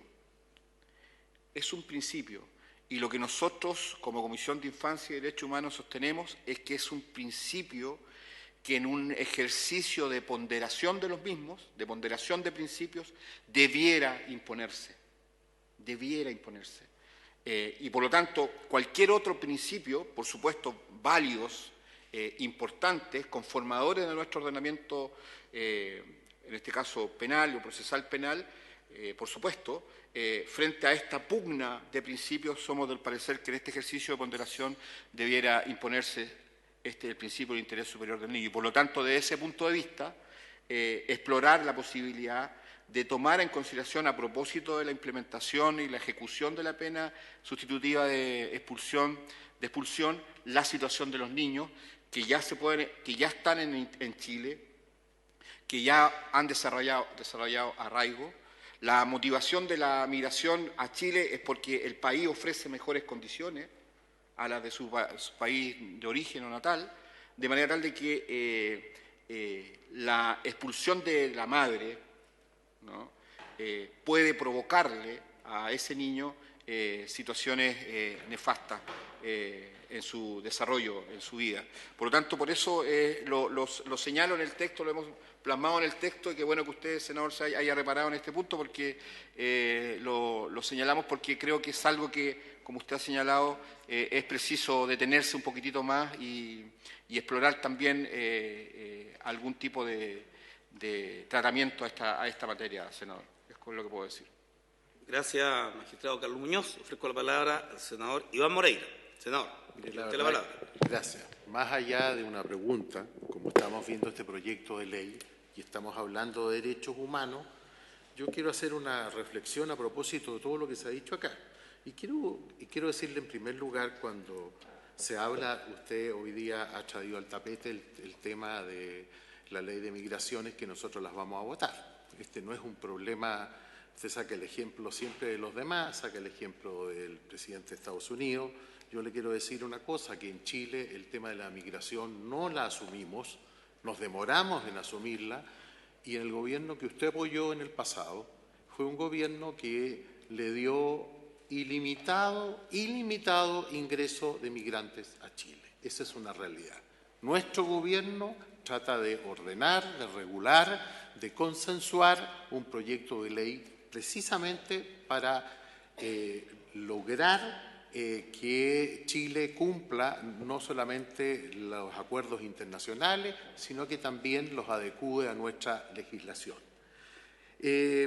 Yo quisiera, dicho eso, también hay que señalar que todas estas personas que estaban en Chacayuta o en la zona del Perú son personas que ingresaron por las leyes peruanas. Y aquí también hay un problema político con Perú, que se vio avalado de gente, se lavó las manos y nos endosó el problema a nosotros como país. Eso no significa que nosotros no tengamos una mirada en materia de derechos humanos, con una actitud humanitaria, sobre todo que las personas que vienen de Venezuela. En Chile, este gobierno creó una visa que se llama de responsabilidad democrática. Entonces, hoy día se está tratando de ordenar inteligentemente Perú. Nos endosó el problema a nosotros, pero no por eso vamos a dejar de lado una realidad lamentable. Y por último, decir que también esta situación no puede ser Chile el único país de Latinoamérica que se haga cargo del tema de Venezuela, que es la principal cantidad de personas que vienen a Chile. También tiene que ser solidario en los demás países, y aparentemente hoy día Chile es el único que lo es. Y yo hay una cosa que trato de entender, y la verdad que yo no comprendo, a propósito de su proyecto de ley. Yo no digo, senador presidente, de que su proyecto esté bien intencionado. Lo puedo entender. Es un proyecto que todavía no está votado. Tiene que pasar a la Comisión de Legislación y Justicia, y ahí son tremendamente rigurosos en materias jurídicas y constitucionales, y la verdad que hay muchos proyectos que no pasan ahí. Por temas de proporcionalidad de las penas, etcétera, etcétera. Pero ¿qué es lo que quiero decirle yo? Que yo noto, no solamente en usted, en su sector, un doble estándar en el tema de los derechos humanos. Porque los derechos humanos tienen que ser para todos. Estamos hablando de humanidad. Usted, cuando habla de su proyecto, es un gesto de humanidad y invoca el bien común, que es el niño. El bien común, que es el niño. Ya, está bien. Yo encuentro que este es un proyecto de ley donde hay un grado de compasión más hacia el hijo. ¿Y por qué le digo esto? Porque no hay compasión, sino que hay venganza con el otro proyecto que usted no quiere, que no le gusta el proyecto, que es el tema humanitario de las personas que tienen de 75 años para arriba. Y aquí este proyecto se trata de caricaturizar que solamente son para las personas de Punta Peuco. Supongamos que fuera así, pero en el futuro no va a ser así. Pero esa gente tiene 75, 80, 90 años. Son personas que tienen enfermedades terminales. Son personas que en cualquier momento se van a morir. Usted me va a decir, es que son violadores de los derechos humanos, un crimen atroz. Bueno, y esta mamá que asesina, que es parte del narcotráfico, estamos hablando de las personas que una madre que mata, una madre que comete un delito mayor. Y aquí se le da una suerte de ventaja invocando el niño para tener una suspensión. ¿Y por qué los otros no?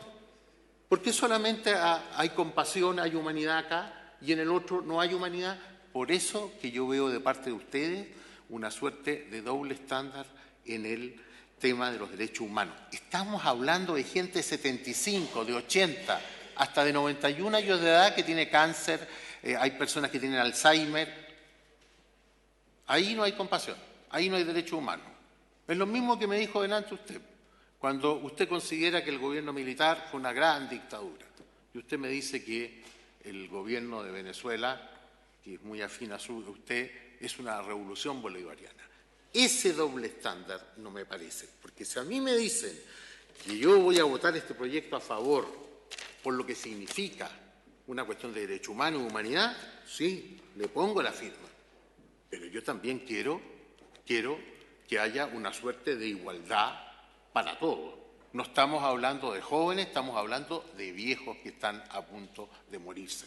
Entonces, siento que para algunas leyes hay compasión, humanidad, y se invoca un fin supremo, que es el niño, y en las otras, por razones ideológicas, hay una venganza. Y yo quería dejar constancia de mi pensamiento sobre esto. Gracias, senador. No puedo dejar de señalar frente a lo que usted plantea, de que hay una contradicción que yo no logro resolver, al igual que usted dice que no logra comprender el proyecto de ley. Ese más bien un problema suyo, senador, no mío ni nuestro, de no comprender el proyecto. Hay que evaluarlo Entonces, por una parte, presidente Piñera abre los brazos a la oposición y quiero gobernar, dice quiero compartir, nos invita al diálogo. Y su vocera, la ministra Cecilia Pérez, dice al Poder Judicial, a Lamberto Cisterna, dejen de responsabilizar al resto y hagan la pega que tienen que hacer ustedes. Y por otra parte, senadores como usted, como el senador Felipe K., lo que generan es un punto, por cierto, de fricción en la acción legislativa. Entonces, yo entiendo, el presidente nos llama a trabajar unidos por el bien de Chile, pero la vocera ataca al Poder Judicial inclementemente, de manera injusta en mi opinión, y por su parte los senadores lo que hacen es generar un clima de tensión sobre temas que no están en la agenda del gobierno, son parte de una política exterior. Trasladar la agenda de la política exterior a la política interior es siempre problemático, y yo preferiría tenerlo siempre en el ámbito del tema. A eso me refiero yo. Muy bien. A mí lo que no me gusta es el doble estándar. Muy bien, senador. Recordaremos muy bien sus palabras en materia particularmente de derechos humanos. Bien, yo quisiera ofrecer la palabra ahora quienes nos acompañan, la directora de la Unidad Especializada de Derechos Humanos y Violencia de Género, doña Imay Ortiz Pulgar, y al asesor don Sebastián Cabezas. No sé cómo se va a ordenar para las intervenciones. Muchas gracias. Imay Ortiz. En primer lugar, muchas gracias por habernos invitado. Vamos a tratar de ser breve, lo más sintéticos posible, sin una sesión larga. Primero, yo me voy a referir, Sebastián se va a referir un poco a los aspectos generales del proyecto y yo muy brevemente a aspectos que valoramos y algunos nudos críticos que también vemos que se podrían presentar, pero quisiéramos decirles que lo vamos a enfocar de una manera un poco distinta, que nosotros queremos que también la contemple el proyecto, que es más bien desde la visión de la mujer imputada, entendiendo que respecto al interés superior del niño hay otros organismos o los mismos magistrados ya se han referido latamente. Sin embargo, también los estándares internacionales obligan a tener un tratamiento especial respecto de las mujeres que están en conflicto con el sistema penal y también, bueno, y además los mecanismos que hacen referencia a los magistrados, donde también podrían darse algunas suspensiones, también invisibilizan de alguna manera o son más bien neutros y no consideran las particularidades de las mujeres que están en conflicto con el sistema penal, que creemos que es importante visibilizarlo, sobre todo además porque como Fiscalía, también a través de esta unidad, estamos desarrollando formas de investigación con perspectiva de género, entendiendo la particularidad de las mujeres. Y, por otra parte, también vamos a abordar lo que entendemos que es una preocupación y que es cómo un proyecto de esta naturaleza, de alguna manera, podría conversar también con la necesaria efectividad de la persecución penal en aquellos delitos de mayor gravedad. Sebastián va a dar la... Sebastián. Muchas gracias, presidente. Efectivamente, el primer ejercicio que vamos a hacer es analizar el contenido del proyecto de ley a la luz de los estándares internacionales de derechos humanos para posteriormente ver, en primer lugar, si es necesario legislar sobre la materia y si la respuesta es afirmativa, ver si además esta reforma legal tiene que ser acompañada de otras políticas, planes o programas que de alguna manera generen mecanismos de protección efectivos tanto para las mujeres que están privadas de libertad como para sus hijos que están en gestación, han nacido o están creciendo en contextos de encierro. Efectivamente, el proyecto de ley, como su nombre lo indica, tiene, en términos generales, busca aplicar una suspensión de la pena y hacer improcedente la prisión preventiva respecto de las mujeres que están embarazadas o tienen hijos o hijas menores de 3 años. Nosotros vemos de inmediato que la reforma legal propuesta busca terminar con los efectos dañosos que tendría el alejamiento de niños y niñas de su madre privada de libertad en sus primeros años de vida, y en caso que permanezca en ella, por ejemplo, si un juez de familia lo establece como medida de protección, también buscaría eliminar los efectos dañosos que tendrían respecto tanto de la madre como de los niños que están en contextos de encierro. De este hecho y de la idea matriz propia del proyecto, nosotros podemos visualizar 2 grupos o 2 ámbitos de protección bien específicos. Uno respecto de los derechos de las mujeres que están privadas de libertad, y así también, y a propósito de los estándares que revisaremos, que son estándares, además de estándares generales, son estándares que se han formulado algunos órganos de Naciones Unidas, específicamente a Chile, ver al encierro, al encarcelamiento de mujeres como una forma específica de violencia de género. Eso es lo primero. Y segundo, como ya se ha desarrollado latamente, también ver a los niños que están creciendo o que se separan de sus madres producto de este hecho, también generar sistemas de protección respecto de la infancia en sus primeros años de vida. En relación a los estándares internacionales, señalar y recordar que siempre es muy importante que el Estado, respecto de toda persona, asume obligaciones internacionales de respeto y garantía de todos sus derechos. En relación a las personas privadas de libertad, el Estado, es decir, las personas que se encuentran bajo su custodia o cuidado, asume obligaciones especiales, porque tiene una posición de garante. Y esta posición de garante y esta posición especial que tiene el Estado se incrementa o se eleva en caso de personas que se encuentran o que son pertenecientes a ciertos grupos que se encuentran en riesgo o en situaciones eventuales de vulnerabilidad, bueno, como por ejemplo son los niños, niñas, como son, por ejemplo, las personas con discapacidad y en este caso específico del proyecto de ley, las mujeres. Respecto de las mujeres, y en esto hay bastante estudio y también, como miraremos ahora, desarrollo de estándares internacionales, la situación de privación de libertad es una cuestión que hoy día reviste un especial carácter de gravedad. Muchas de ellas, las mujeres que están privadas de libertad, tienen un pasado marcado por la violencia doméstica, la explotación sexual, el uso o tráfico de drogas y la pobreza. La discriminación que sufren las mujeres en todos los niveles y estratos de la sociedad refleja, e incluso se agrava, en establecimientos penitenciarios.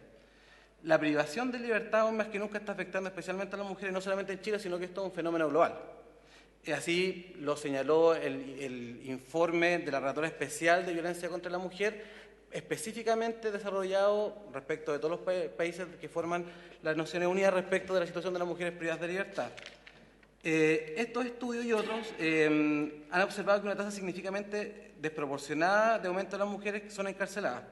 A nivel global, las reclusas se enfrentan a similares violaciones de derechos humanos en lo tocante a las causas que conducen a su encarcelamiento, las condiciones a las que se enfrentan en prisión y las consecuencias de su encarcelación. De ahí que dichos informes han puesto de manifiesto que existe un fuerte vínculo entre la violencia contra la mujer y la encarcelación de mujeres, ya sea antes, durante y después del encarcelamiento.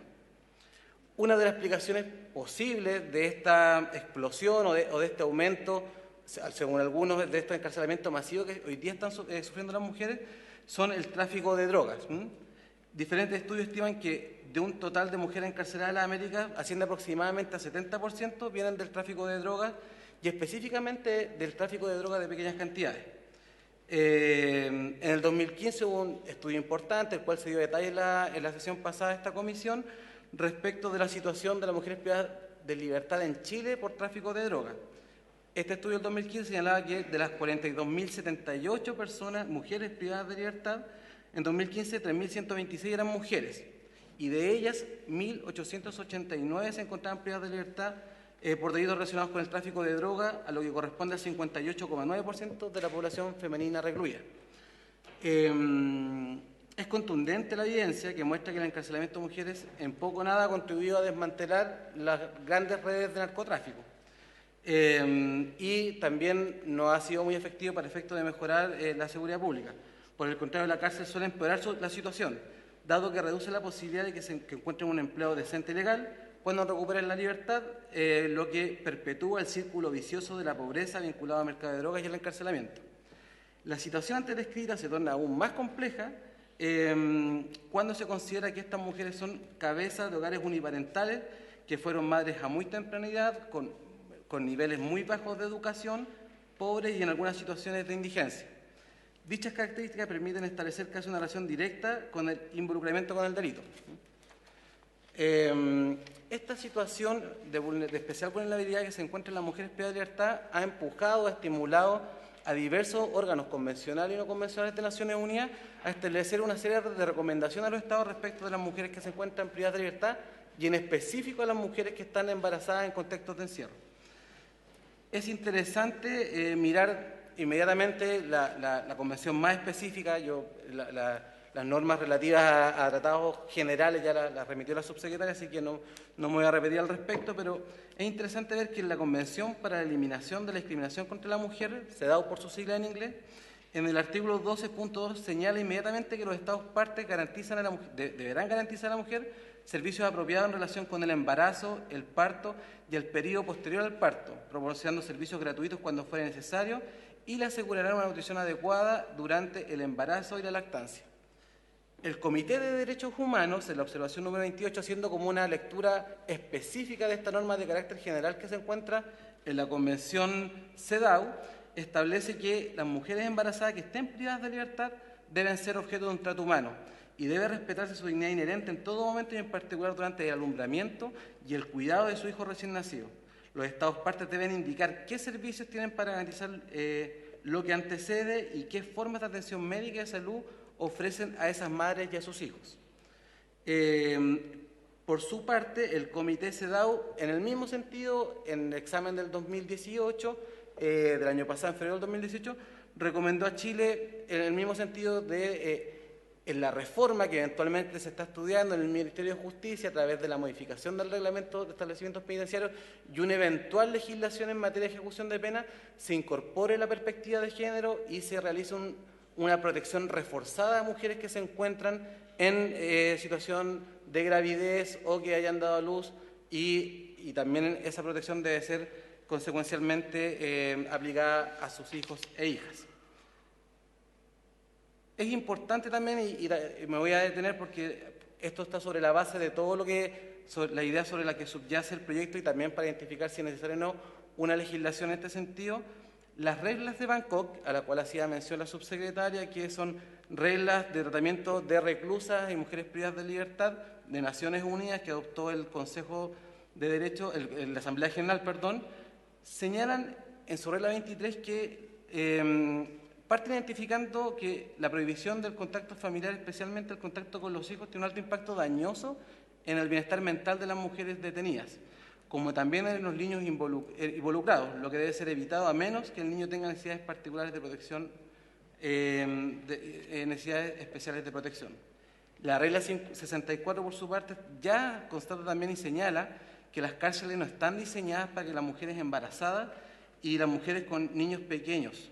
Debe hacerse todo un esfuerzo que sea necesario para mantener a esas mujeres fuera de la cárcel cuando sea posible y apropiado, aunque teniendo en cuenta la gravedad del delito y el riesgo para la sociedad. Eso es bastante importante para efectos de pensar una legislación en detalle y eventualmente aspectos o posibles ámbitos para mejorar en la propuesta que ustedes han realizado. Y finalmente la regla 22, que también es importante no olvidar, que señala que no se debe aplicar medidas de castigo específicas como el aislamiento a mujeres que se encuentran en situación de embarazo.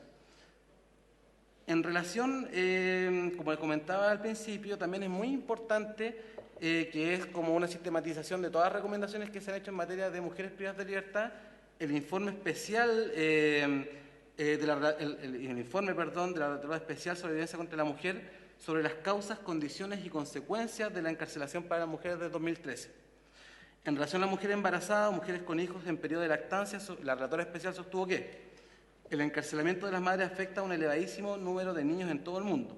No existen unas normas universalmente acordadas para determinar qué circunstancias justifican que un niño viva o no en prisión. Y hay variables considerables entre todos los países examinados. En conjunto, la mayoría de los países han establecido políticas que fundamentan esta decisión en la edad del niño. La paradoja que emerge inmediatamente es que las prisiones no son lugar seguro para las mujeres embarazadas, los bebés y los niños pequeños, pero tampoco es recomendable separarlos de las madres. Y esa es la paradoja que eventualmente habría que resolver. Pero más allá de la decisión que se adopte o no en relación a la edad en que podría eventualmente permanecer un niño o una niña dentro de la cárcel, lo que la relatora especial en este informe muy importante del 2013 señala que sobre todo los estados tienen que buscar medidas necesarias para que las mujeres, más las mujeres que se encuentran en situación de gravidez o embarazadas, cumplan o se les concedan medidas alternativas al cumplimiento en prisión. Y que también los tribunales, al momento de tomar sus decisiones, reconozcan los historiales de victimización de las mujeres al tomar las decisiones sobre su encarcelamiento. Y finalmente, también respecto de las recomendaciones que específicamente se le han hecho a Chile en la materia, recordar que el grupo de trabajo sobre la cuestión de la discriminación contra la mujer en la legislación y en la práctica realizó una visita en el 2014 a Chile, en la cual revisó distintos penales del país. Uno de los temas que tomó una especial importancia para el grupo de trabajo, y así lo expresó en su informe, fue la situación de las mujeres reclusas. El grupo de trabajo durante su visita observó el Centro Penitenciario Femenino de Arica, que cuenta con espacios separados para el cuidado y tratamiento pre y postnatal, así como para la atención de hijos lactantes de las internas. Asimismo, el grupo de trabajo constató un número importante de reclusas eran mujeres migrantes condenadas por tráfico de droga. Ahí de nuevo se repite el patrón. A propósito de lo observado por la relatora especial, recomendó a Chile en su informe evitar el uso intensivo de la cárcel para las mujeres, en particular para las embarazadas y con hijos menores, privilegiando las medidas de libertad y monitoreo electrónico, dado que cada vez más las mujeres son las principales proveedoras de su hogar y al verse separadas de sus familias tiene repercusiones todavía más graves. En ese sentido, recibe con beneplácito el proyecto de ley destinado a conmutar y hace una referencia al proyecto de ley que es objeto de la discusión al día de hoy. El segundo grupo de protección, especial de protección, y nosotros lo vemos como un todo, pero efectivamente para efectos del estándar y de la recomendación señalada, son los niños y niñas de estas madres que están privadas de libertad. Solamente señalar que es importante generar estos niveles de protección porque, como señala el proyecto de ley en sus fundamentos y como han señalado las exposiciones de las sesiones anteriores, la privación de libertad en cualquier contexto, pero más en el contexto de privación de libertad de su madre, genera importantes efectos nocivos en las distintas etapas de desarrollo de los niñas y niños, específicamente los lactantes, tanto desde el punto de vista psicológico como también desde el punto de vista biológico. También ahí al uso hay bastante hay informes importantes de neuropsiquiatría que demuestran que eso eventualmente puede determinar en las distintas etapas de desarrollo de las niñas y niños que se encuentran en situación de privación de libertad.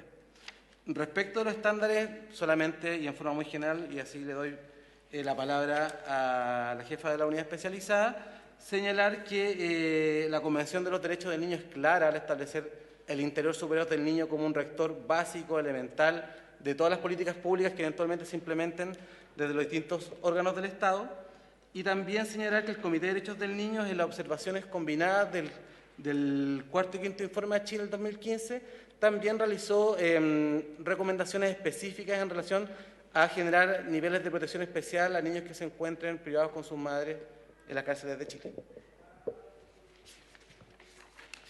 ¿La directora? Gracias.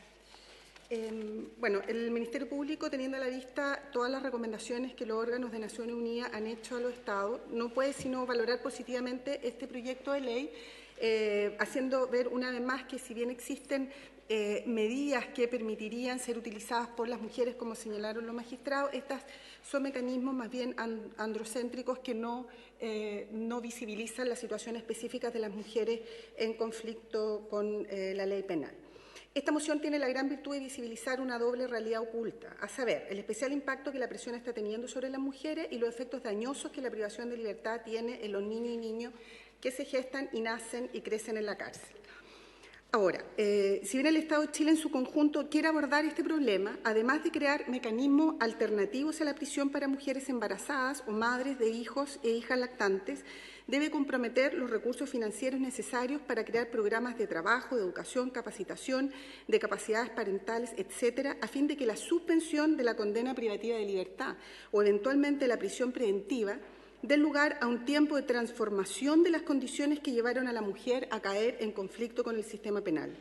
Si a una mujer condenada por microtráfico, por ejemplo, le suspendemos la condena sin más, volverá al mismo entorno y condiciones en las que cometió el delito, y muy probablemente tendrá que volver a delinquir para seguir sosteniendo a sí misma o a su grupo familiar.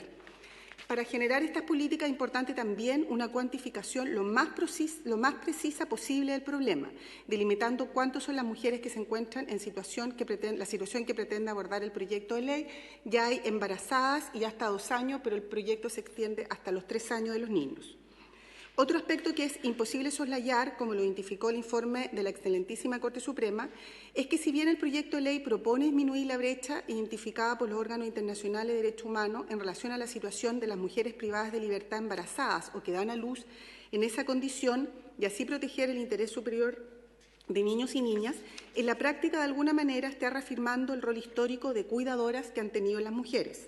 Por lo mismo, además de los mecanismos propuestos por el proyecto de ley, pareciera necesario disponibilizar recursos para que existan programas que permitan a los padres de los hijos e hijas fomentar una mayor participación en la crianza de sus hijos e hijas y así estimular la corresponsabilidad en la formación de ellos y ellas. Se ha identificado como la principal causa de encarcelamiento de las mujeres en Chile y el mundo las condenas por tráfico de pequeñas cantidades de droga. Por lo mismo, nos preguntamos si no sería conveniente a lo mejor, por ahora o en algún momento, circunscribir los mecanismos de suspensión de las condenas y de improcedencia de la prisión preventiva a este universo de delitos. Lo anterior permitiría hacer un trabajo más focalizado a la hora de formular programas de apoyo a las madres y padres. Ahora también queremos hacer ver y que se tenga presente que en ciertas ocasiones la venta de pequeñas cantidades de droga es solo una fachada para ocultar una estructura criminal mayor. Por lo mismo, es importante que todos los agentes del sistema penal, en forma permanente, actualicemos nuestros conocimientos sobre las constantes transformaciones que va experimentando el fenómeno del tráfico de droga y también del crimen organizado. En este sentido, tomando en consideración modelos comparados, Italia, Rusia, Kazajistán, desde un punto de vista de política criminal, pareciera recomendable hacer procedente la suspensión condicional de la condena solo a delitos de mediana y baja gravedad, excluyendo de esta posibilidad delitos que tengan asignada pena de crimen o que sean especialmente gravosos, como por ejemplo los parricidios. Resultaría bien paradójico, por ejemplo, el caso de una mujer que es condenada por parricidio de un hijo, por haber matado a un hijo y esté embarazada o tenga hijos menos de 2 años y se le otorgue la suspensión de la condena en este caso. Esta solución legislativa además se adecúa a la realidad penitenciaria chilena, puesto que en gran parte las mujeres privadas de libertad lo está por haber cometido delitos contra la propiedad o delitos de tráfico de pequeñas cantidades de droga, y dentro de estos delitos contra la propiedad en estricto rigor, no delitos contra la propiedad o que afecten a otro bien jurídico como podría ser los robos con intimidación. Finalmente, de un punto de vista netamente normativo, creemos que como nudo del proyecto está que no establece ningún tipo de limitación para hacer procedente la suspensión, ni señala qué órgano del Estado será el oficial a cargo del monitoreo de la medida. Tampoco establece criterios para saber qué se entenderá por enfermedad y discapacidad grave. En conclusión, el Ministerio Público valora el propósito del proyecto de ley, pero estimamos que si de verdad se quiere reducir el impacto negativo que tiene la prisión en cientos de mujeres y hijos e hijas en sus primeros años de vida, se requiere, además de una modificación legal, contar con los recursos necesarios para generar políticas, planes y programas que logren de una forma real sacar a las mujeres del círculo de la violencia y el delito. Gracias, señora directora. Señores senadores. ¿Se nos pueden dejar los documentos? Sí. Hay un conjunto de documentos. Yo quisiera agregar, tuvimos a Gendarmería la semana pasada, don Alejandro Arévalo, su director técnico. Las cifras son brutales. El 18% de la población penal femenina nacional es de origen extranjero y ese 18%, el 52% son por delito de drogas. Y la mayor concentración son mujeres jóvenes entre 22 y 29 años. Ahí está radicado el caso. En especial, este es un tema que hay que combatir firmemente. No tenemos ninguna duda de que esto tiene que ser combatido en sus orígenes, dado la magnitud mundial que esto ha alcanzado, y en especial cómo ha golpeado a Chile. Hace pocos días atrás conocimos el paso de un barco salido de Colombia y recalado en Puerto Nacional, luego Panamá y luego un puerto norteamericano, 16,5 toneladas de cocaína, el cargamento decomisado más alto en la historia de los Estados Unidos. Y el informe de la ONU que revela que el 70% de la cocaína que está presente en el mundo sale de Colombia. O sea, tenemos un dato aportado por las Naciones Unidas respecto al origen de la droga, y en particular no sabemos si efectivamente eso está haciendo por tránsito a Chile. El gobierno ha planteado llevar al ejército a las Fuerzas Armadas. Yo personalmente soy contrario a esa idea. Y lo tendremos que discutir. Hemos presentado a la Contraloría General de la República una petición, si efectivamente las Fuerzas Armadas están capacitadas para aquello. En materia de experiencia internacional, la situación de Colombia y México ha sido desastrosa. Son miles de soldados que han sido corrompidos y se han pasado. Le hemos dotado, en el caso de México, de soldados al narcotráfico. La cifra es de 43.000 soldados del 2006 a la fecha y más de 1.500 oficiales de primera línea. Y por tanto, una política que vale la pena conversar. ¿Dónde podemos atacar esta verdadera lacra que ha inundado nuestras poblaciones a través de la pasta base, que es una de las mayores demandas en el combate a la delincuencia que hoy día tenemos en Chile? Del mismo modo, estamos abiertos a poder discutir este tema, porque esto al parecer no va a cesar. Yo le he pedido a la Comisión y esperemos que así lo aprueben. Queremos visitar la cárcel de Iquique, al parecer la cárcel con mayor número de mujeres con niños menores de 3 años encarcelados. Y mientras este problema del tráfico de drogas concluya, hasta ser la principal incidencia en aquello. El gobierno ha planteado diversas medidas, lo hemos discutido siempre. Aquí hay que abrir las cuentas corrientes, o sea, tiene que haber una política especial en esta materia, y si bien la ley permite la intercepción telefónica y medidas especiales, claramente el tema de las cuentas corrientes sigue siendo un impedimento fuerte en esta materia. El gobierno ha planteado un proyecto de ley para revisar las mochilas de los estudiantes. Yo digo, bien, revisemos las mochilas de los chicos del Instituto Nacional, busquemos delito ahí, crucemos al frente y entremos al Club de la Unión y busquemos las cuentas corrientes. ¿Dónde encontramos más delitos? Porque en esas cuentas corrientes no podemos ingresar, de manera preventiva, digo yo. O sea, cuando hay un proceso de manera preventiva. Tenemos un tema dado por este tema de la droga y las mujeres, porque hay una prevalencia. Y lo que señala la Fiscalía Nacional es un hecho de la causa, un hecho real. Y espero que en el fruto de este debate y lo que ha planteado la subsecretaria en materia de la mesa de trabajo, podamos acercarnos a la mejor fórmula que impida, por cierto, que haya abuso de esta ley o que haya condiciones de excepcionalidad que alejen de la igualdad de la ley. El mecanismo precautorio que al final vamos a tener es la igualdad ante la ley y el derecho a los niños, es decir, el bien único del niño, la protección máxima del niño, versus la igualdad ante la ley. Es un tema que yo le preguntaría a los magistrados, es jurídico, es político, es filosófico, el interés especial por el niño o la igualdad ante la ley. Son dos principios constitucionales, filosóficos, que se van a confrontar en esta materia. Yo espero que el debate que esta comisión realice junto con el aporte de la mesa de trabajo que el Ministerio de Justicia lleva adelante nos ayuda a avanzar en este tema que desde un inicio lo percibimos como un tema, por cierto, de debate en torno a estos dos principios básicos, el interés superior del niño y la igualdad ante la ley, que surgen de manera inmediata en la exposición que nos ha hecho la Fiscalía Nacional y nos han hecho también los magistrados que nos acompañan. Senador Iván Moreira. No, yo quiero decirle que usted dispara a todo el mundo, y como dispara a todo el mundo, lo desafío, porque usted dice que esto de abrir los cuentas del Club de la Unión, yo voy al Club de la Unión, así que lo invito cuando usted quiera y le muestro mis cuentas corrientes. Y ahí se va a dar cuenta que yo estoy más endeudado que usted. Así que usted dispara, habla, usted prejuzga a todas las personas. El estilo de usted justo cuando la televisión está... Así que yo lo invito, lo desafío. Cuando quiera, le muestro todas mis cuentas. Pues yo voy a ese Club de la Unión y usted llega, prejuzga, y a mí es una infamia. La verdad es que no he tenido la suerte que me inviten al Club de la Unión hasta una sola vez en mi vida. No me interesa ser socio. Sin embargo, me gustaría decir el diálogo, invitaría... es más bien una figura a usted le gusta política. Hacer caricatura de todo lo que quiere. Cuando hablamos de los delincuentes cuello y corbata, no hablamos en especial de los que usan corbata, sino los que estarían en esta mesa, digamos, estarían dentro de ese tema. Hablamos de una figura de los crímenes, en particular delitos económicos de alta connotación, y me refiero, senador Moreira, cuando afortunadamente se descubrió la colusión en la farmacia, no porque hubiera una investigación, porque una de las farmacias, Farmacia Ahumada, hizo uso de la delación compensada y la verdad es que le dieron, después de de una larga investigación, 235.000 millones, afectando a miles de chilenos. Hubo clases de ética, esa fue la condena final para el tema y forma parte de ello.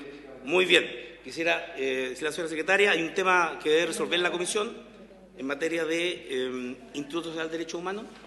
¿Subse? Muy bien. Vale. Estamos a punto de terminar la sesión. De la cuenta agregada, señor presidente, hay un oficio del Instituto Nacional de Derechos Humanos en el que, en el marco de su competencia, solicita definir a un integrante de la comisión o funcionario de apoyo como punto focal para que coopere en la recolección de información para monitorear los avances que el Estado ha realizado respecto a las recomendaciones que el Instituto ha hecho en sus informes anuales en materia de derechos humanos. Bien, corresponde que la comisión se pueda pronunciar de esto, a ver si podemos en la próxima sesión traer una propuesta de que el senador pueda hacerse cargo de esta petición del gobierno, a su vez también pedirle a don Matías Mesa, que nos ha acompañado en este debate de la biblioteca, aportando importante información, pudiera apoyar esa gestión, pero vamos a dar cumplimiento al mandato del Ejecutivo, habiéndose cumplido el objeto de la sesión, agradeciendo de manera muy especial a los magistrados Carlos Muñoz, Pedro Maldonado y a Rodolfo Medalla, haber participado y elaborado este documento, y habiéndose cumplido el objeto de la sesión, esta se levanta.